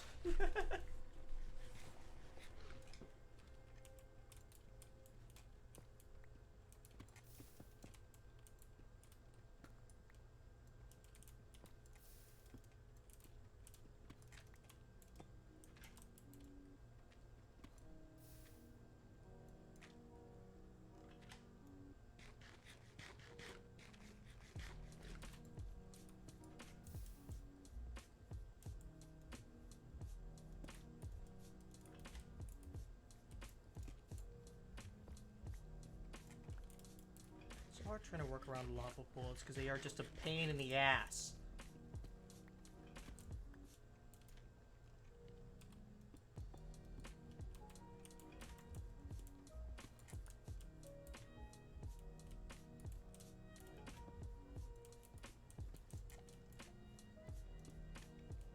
Love taking up so much. They love taking so many blocks as well.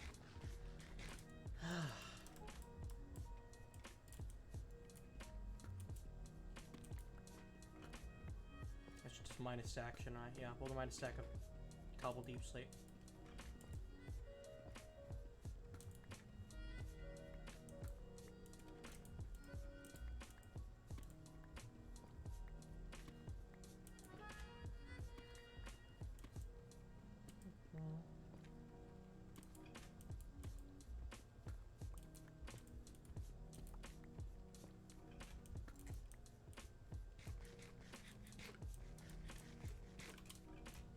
Okay.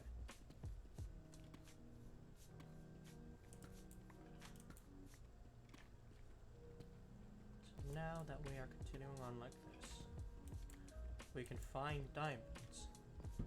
hopefully. And I can use those diamonds to help better gear me.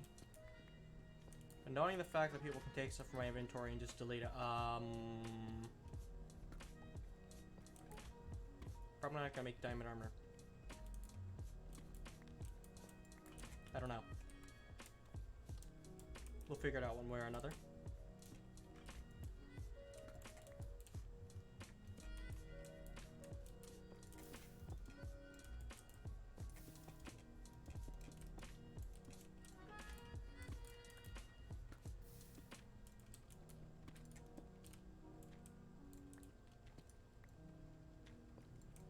Oh, finally past the lava. Yes.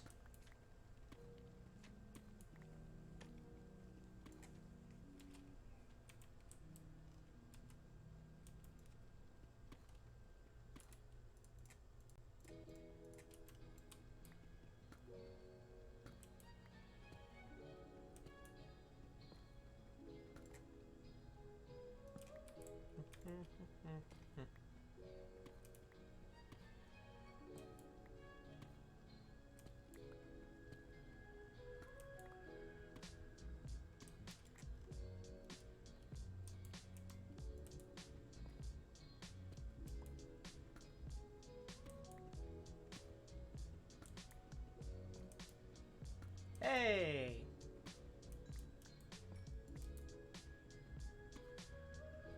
4-column diamonds, nice.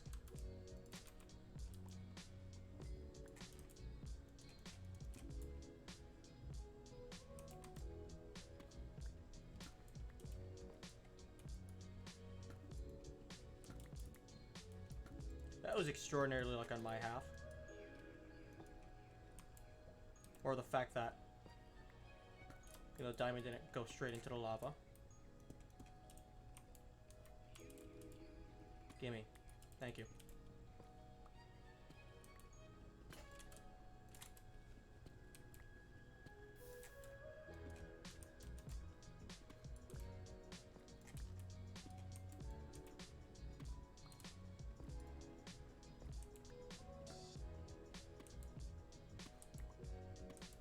Okay.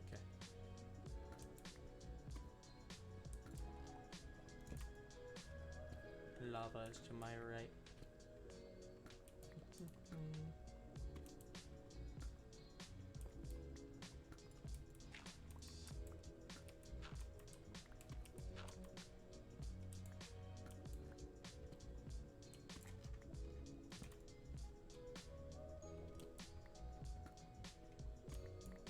Okay. It's been a weird week. I feel like I was gonna have progress, but no. I feel like everything's slow to a halt. Waiting on another reference sheet for my character. This time, an actual legitimate one. Like, the one I got before from them was kind of... It was low effort, but it was also free. And they did it on sort of a whim when I asked them, so... they get busy with work, so... They're doing that stuff. Meanwhile, I'm just here. I still don't know how to advertise stuff properly, other than just dinking around on social media. And other than that, I just game. But I can only do it for like 2 hours for stream. The rest of it I have to do other stuff, or else it's just gonna be inconvenient time for me. So, what the fuck are we gonna do? How are we gonna become affiliate? I wonder one. That doesn't make sense.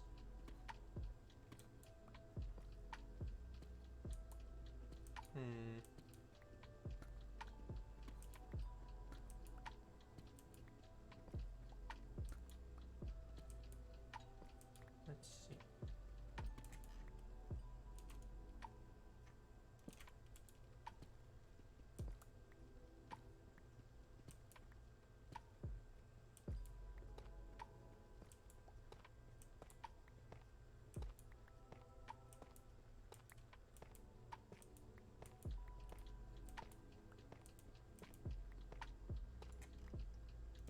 I really want enchantments, efficiency, on a diamond pickaxe. That'd be very, very nice.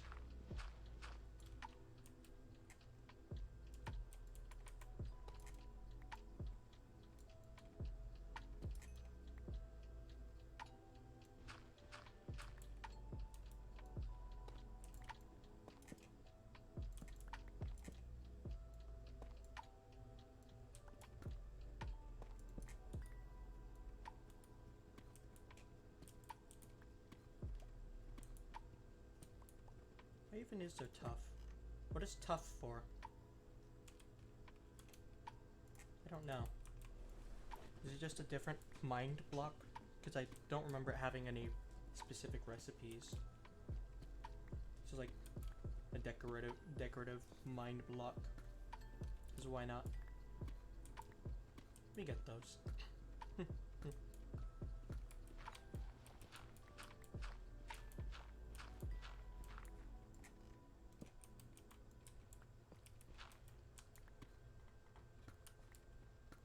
Okay, I'm starting to be glad that I made that shovel.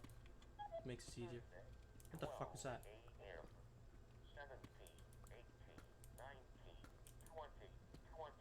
Oh, it's some music. You have reached. Please leave a message. Thank you. Hi, Gold.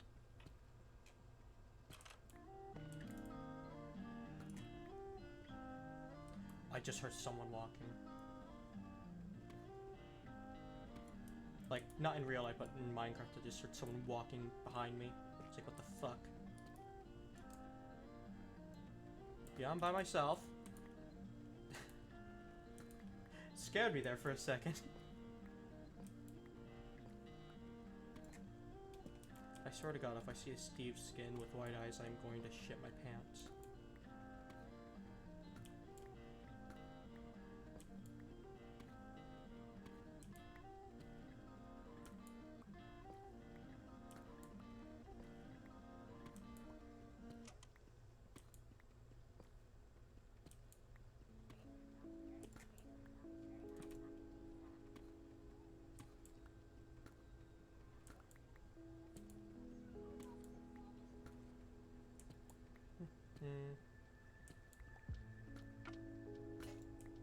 Alright, let's start the strip mining section of this.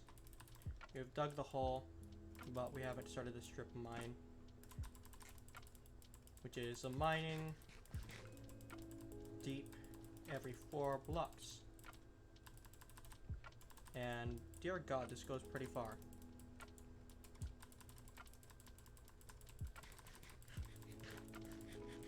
Yum.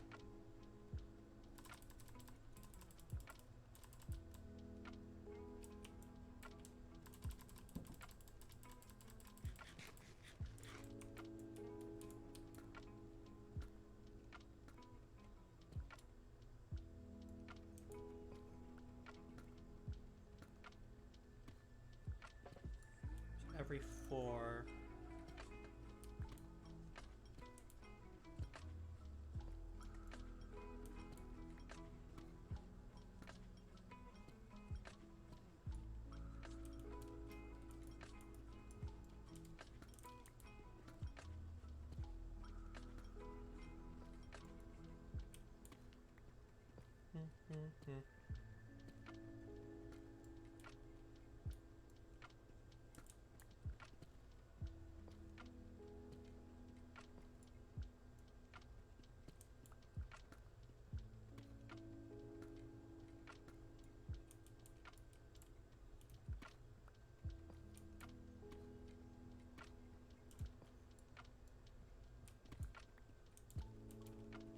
When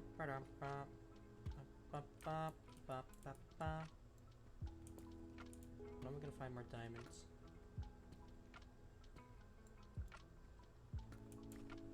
Come on, I know you guys exist somewhere.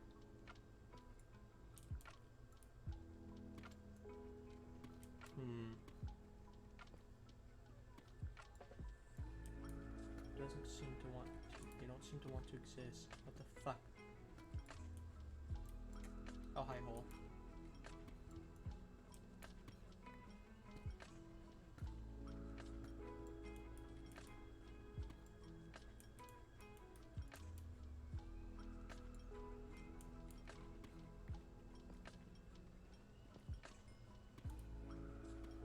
Yeah, sure, give me that redstone. This could be useful. Could. I don't know what I'm gonna use redstone for yet. I'm by no means a redstone engineer. I know redstone basics, but that's pretty much it.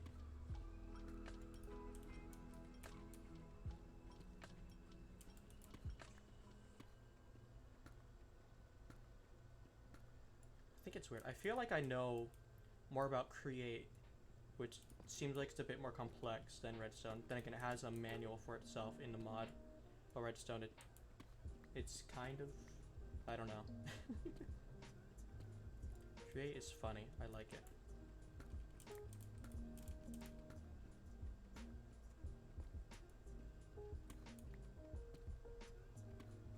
Oh, hi, lava. Nope.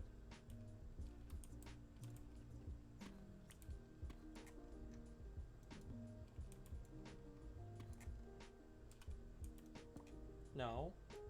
I didn't mean to front click. God damn it.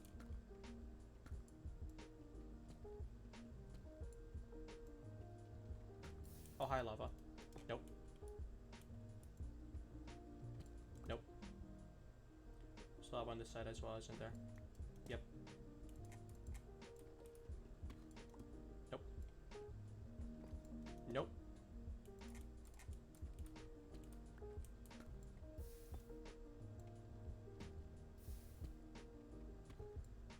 Natural light.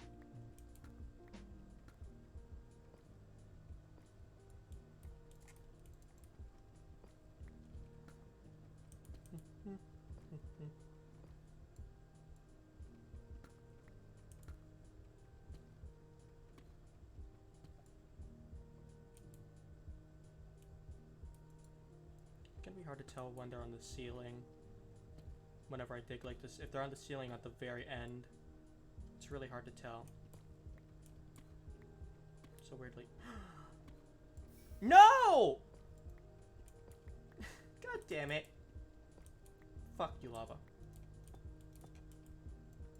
There's more.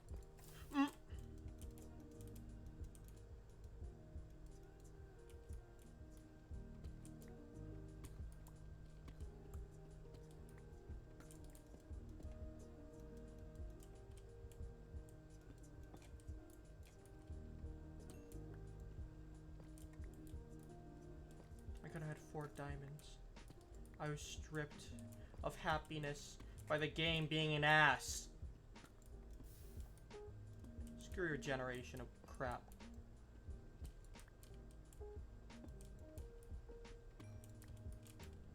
Well, we got 3. That's fine. That's 5.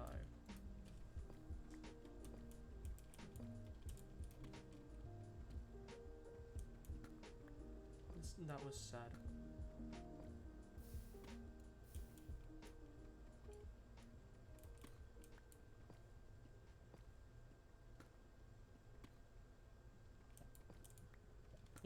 And it's not as sad as, you know, someone deleting 4 diamonds from my inventory as well. That was also kind of annoying. When I say kind of, I mean very annoying. Thank you, Riddler. Hi,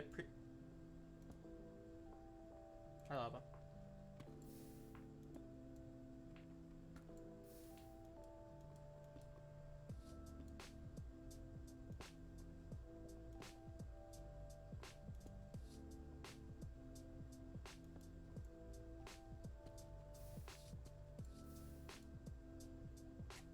Nothing there.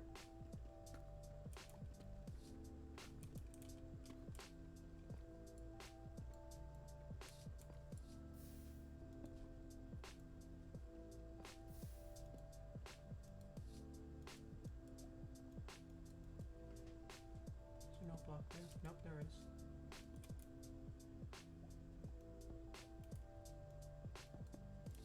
Okay, there we go. I had to zoom in on my seat to figure out what was going on. There's no block at one of them. Okay, that's fine.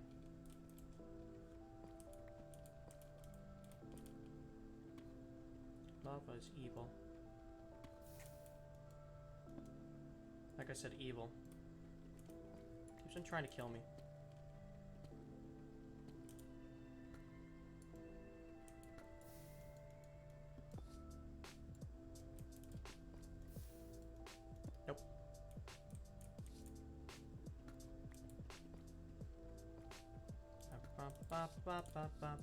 As we're mining away. There's lava everywhere I look. What is going on today?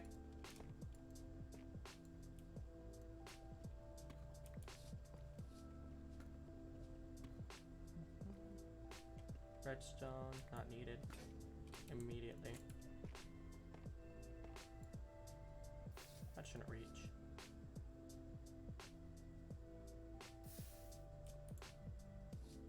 Yep, it doesn't reach.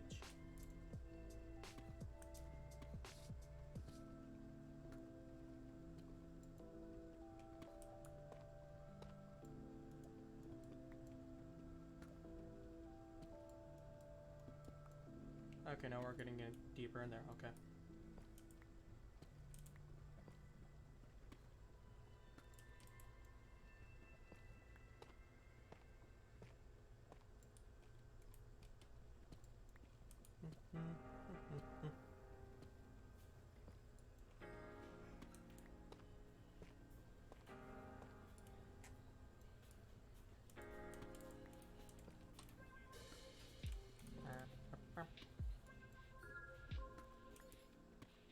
One thing I keep on forgetting is you can make the Twitch titles just super long, like uber long. Longer than they need to be. I can have like basically the synopsis of my entire stream just right there in the stream title, because why not? But I feel like doing simple. So honestly, who's gonna sit there and read the entire thing? It doesn't even show up the entire thing most of the time, so I just go simple stuff. Who am I talking to? Myself? Probably. That's fine. I can live with talking to myself. Yeah.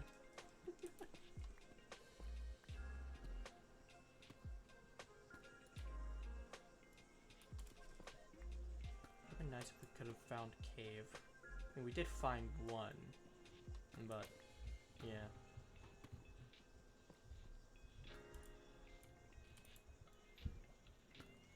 Would have been nicer if we had more diamonds found. Where are they hiding?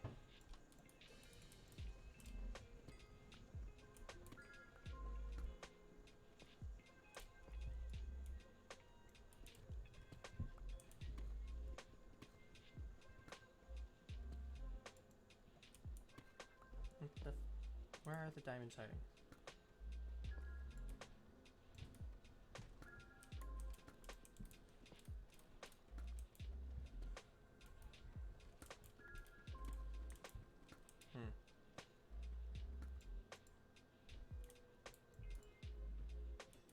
See the end of the tunnel as well. That's what the fuck? We've only found 8 diamonds total. You know, after playing a bunch of mod packs that, you know, just generate diamonds, I keep on forgetting how hard it is to find them in early game. Just like when you're just mining them, because you don't have any fortune or anything, and you don't have a god pick, nor do you have a beacon to give you haste. You don't have any of that stuff to do that. It's like, I want my funny stuff.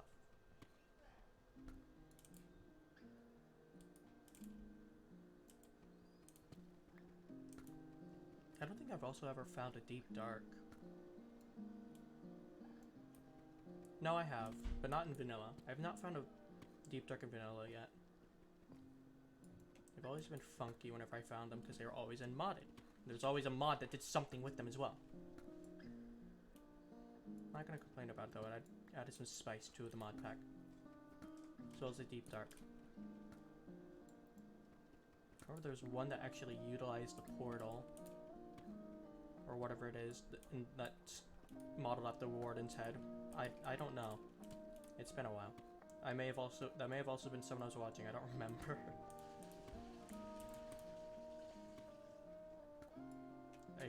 I went through a phase where I was just watching a bunch of Gaming and Caffeine and Chosen Architect. I don't know why. It just seemed appealing, so I just ended up watching them.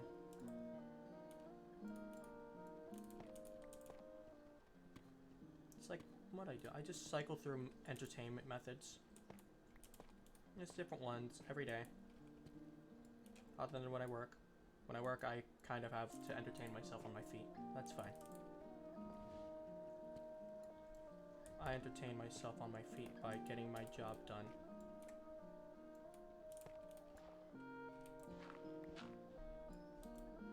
And that's fine by me.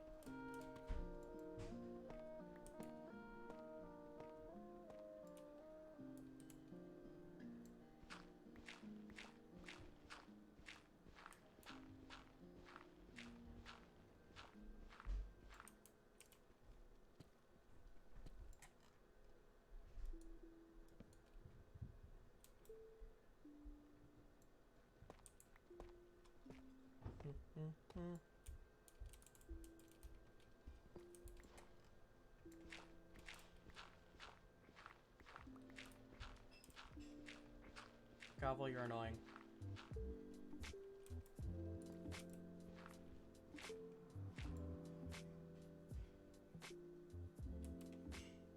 The hell was that? Alright, I'm gonna save the diamond pickaxe. I need to, or the iron pickaxe mainly because I need to just pay attention. Can I make stone pickaxes even tough? No.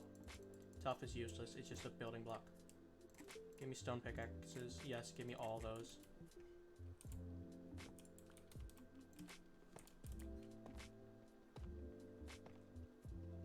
And we're gonna end tonight with either me finding more diamonds or me wallowing in shame as I walk back up the stairs.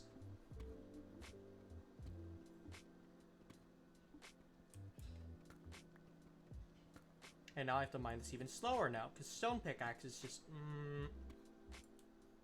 this is fine. This is perfectly fine.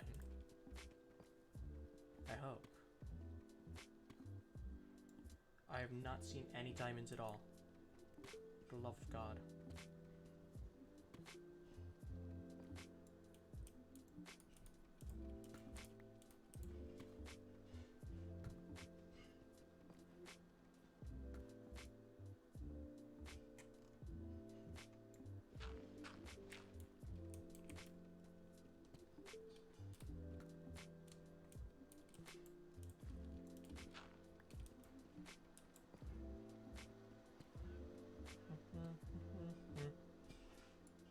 F is for friends who do stuff together. U is for you and me.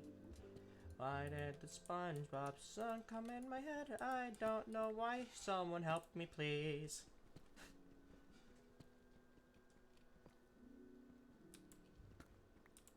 How do I be entertaining? How do I talk to people? How do I form like a normal VTuber rather than this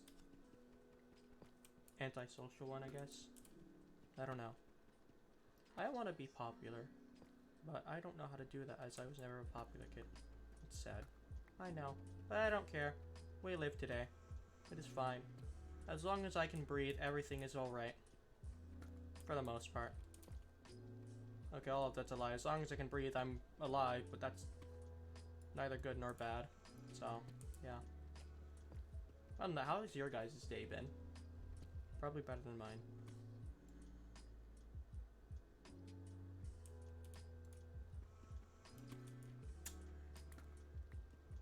Yeah.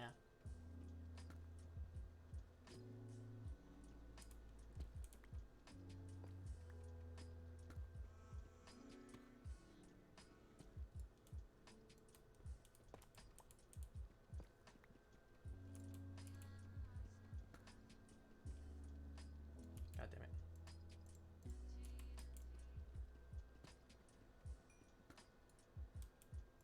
Yeah, give me that redstone. I'm gonna leave that to sit there.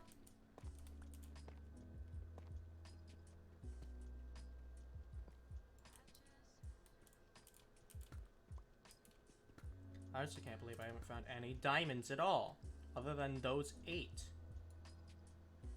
Seriously, what the hell?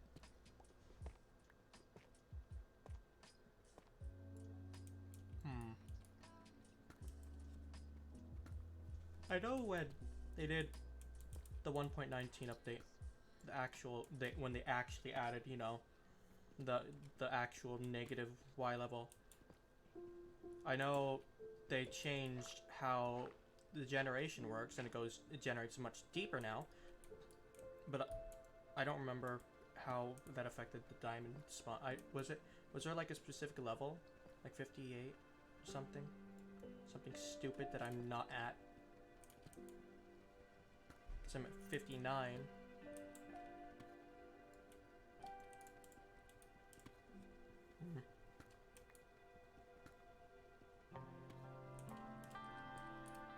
I know like the old previous diamond level is like the now the iron level. Just perfect for iron gathering.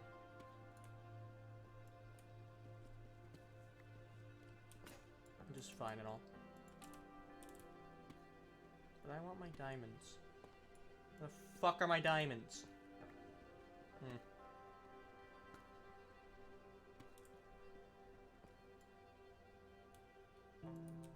Like double checking just to make sure I'm not.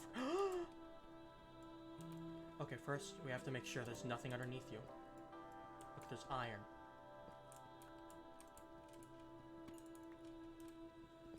Four vein of diamonds. I will take that. Yes! Found more diamonds. And I'm happy once again.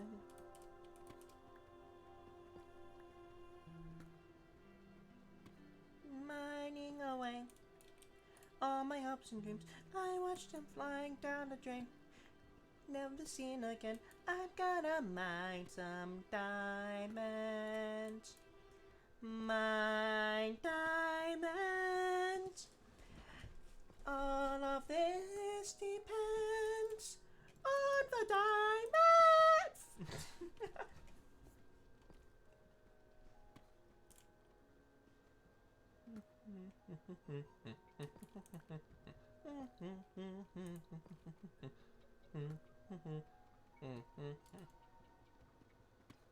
I'm gonna dig out enough for one more just to even this up.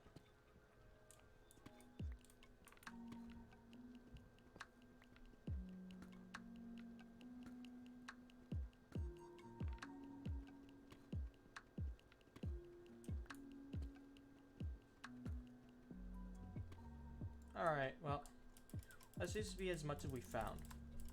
So, yeah. Thank you all for watching. Thank you to only clearing my inventory once, Riddler. If you ever watch the rest of this. I don't know. This is only going to be the test series. Oh.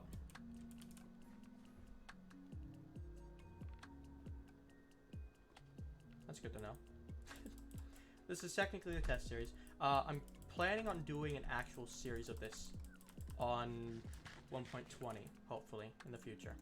Of just allowing people to crowd control me. And then watching chaos ensue.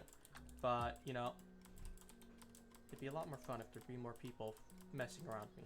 I'd like to have a world of just crowd control shenanigans, and I'd like to have a server where people can also join me as well, without having to being able to either opt into taking the crowd control stuff or opt out of it, whatever you want. I don't know what people like. I'm me. I was never the popular person. How would I know what people like? But other than that, thank you all for watching. Make sure to follow. It'll help me a lot. It'll give you notifications of whenever I'm live if you don't know that. If you do know that, and you are tired of people reiterating it, I'm tired of it as well. I really don't want to have to do this, but I still have to because it's the only way to, you know, possibly get more people to follow. I don't know. Trick suggested it. I'm gonna go by the book for now. The book may be horribly, horribly wrong as to what the norms are now. Don't care. I work on the norms that I see, whether they're good or bad, whichever one. But yeah, make sure you hit that follow button. I'd also recommend following my socials as well, specifically my Twitter, and there's also the community Discord in my bio, as well as one of the links in my about for you as well. That just goes to the public Discord server. But other than that, yeah, thank you all for watching, and I'll see you guys next time. So, goodbye!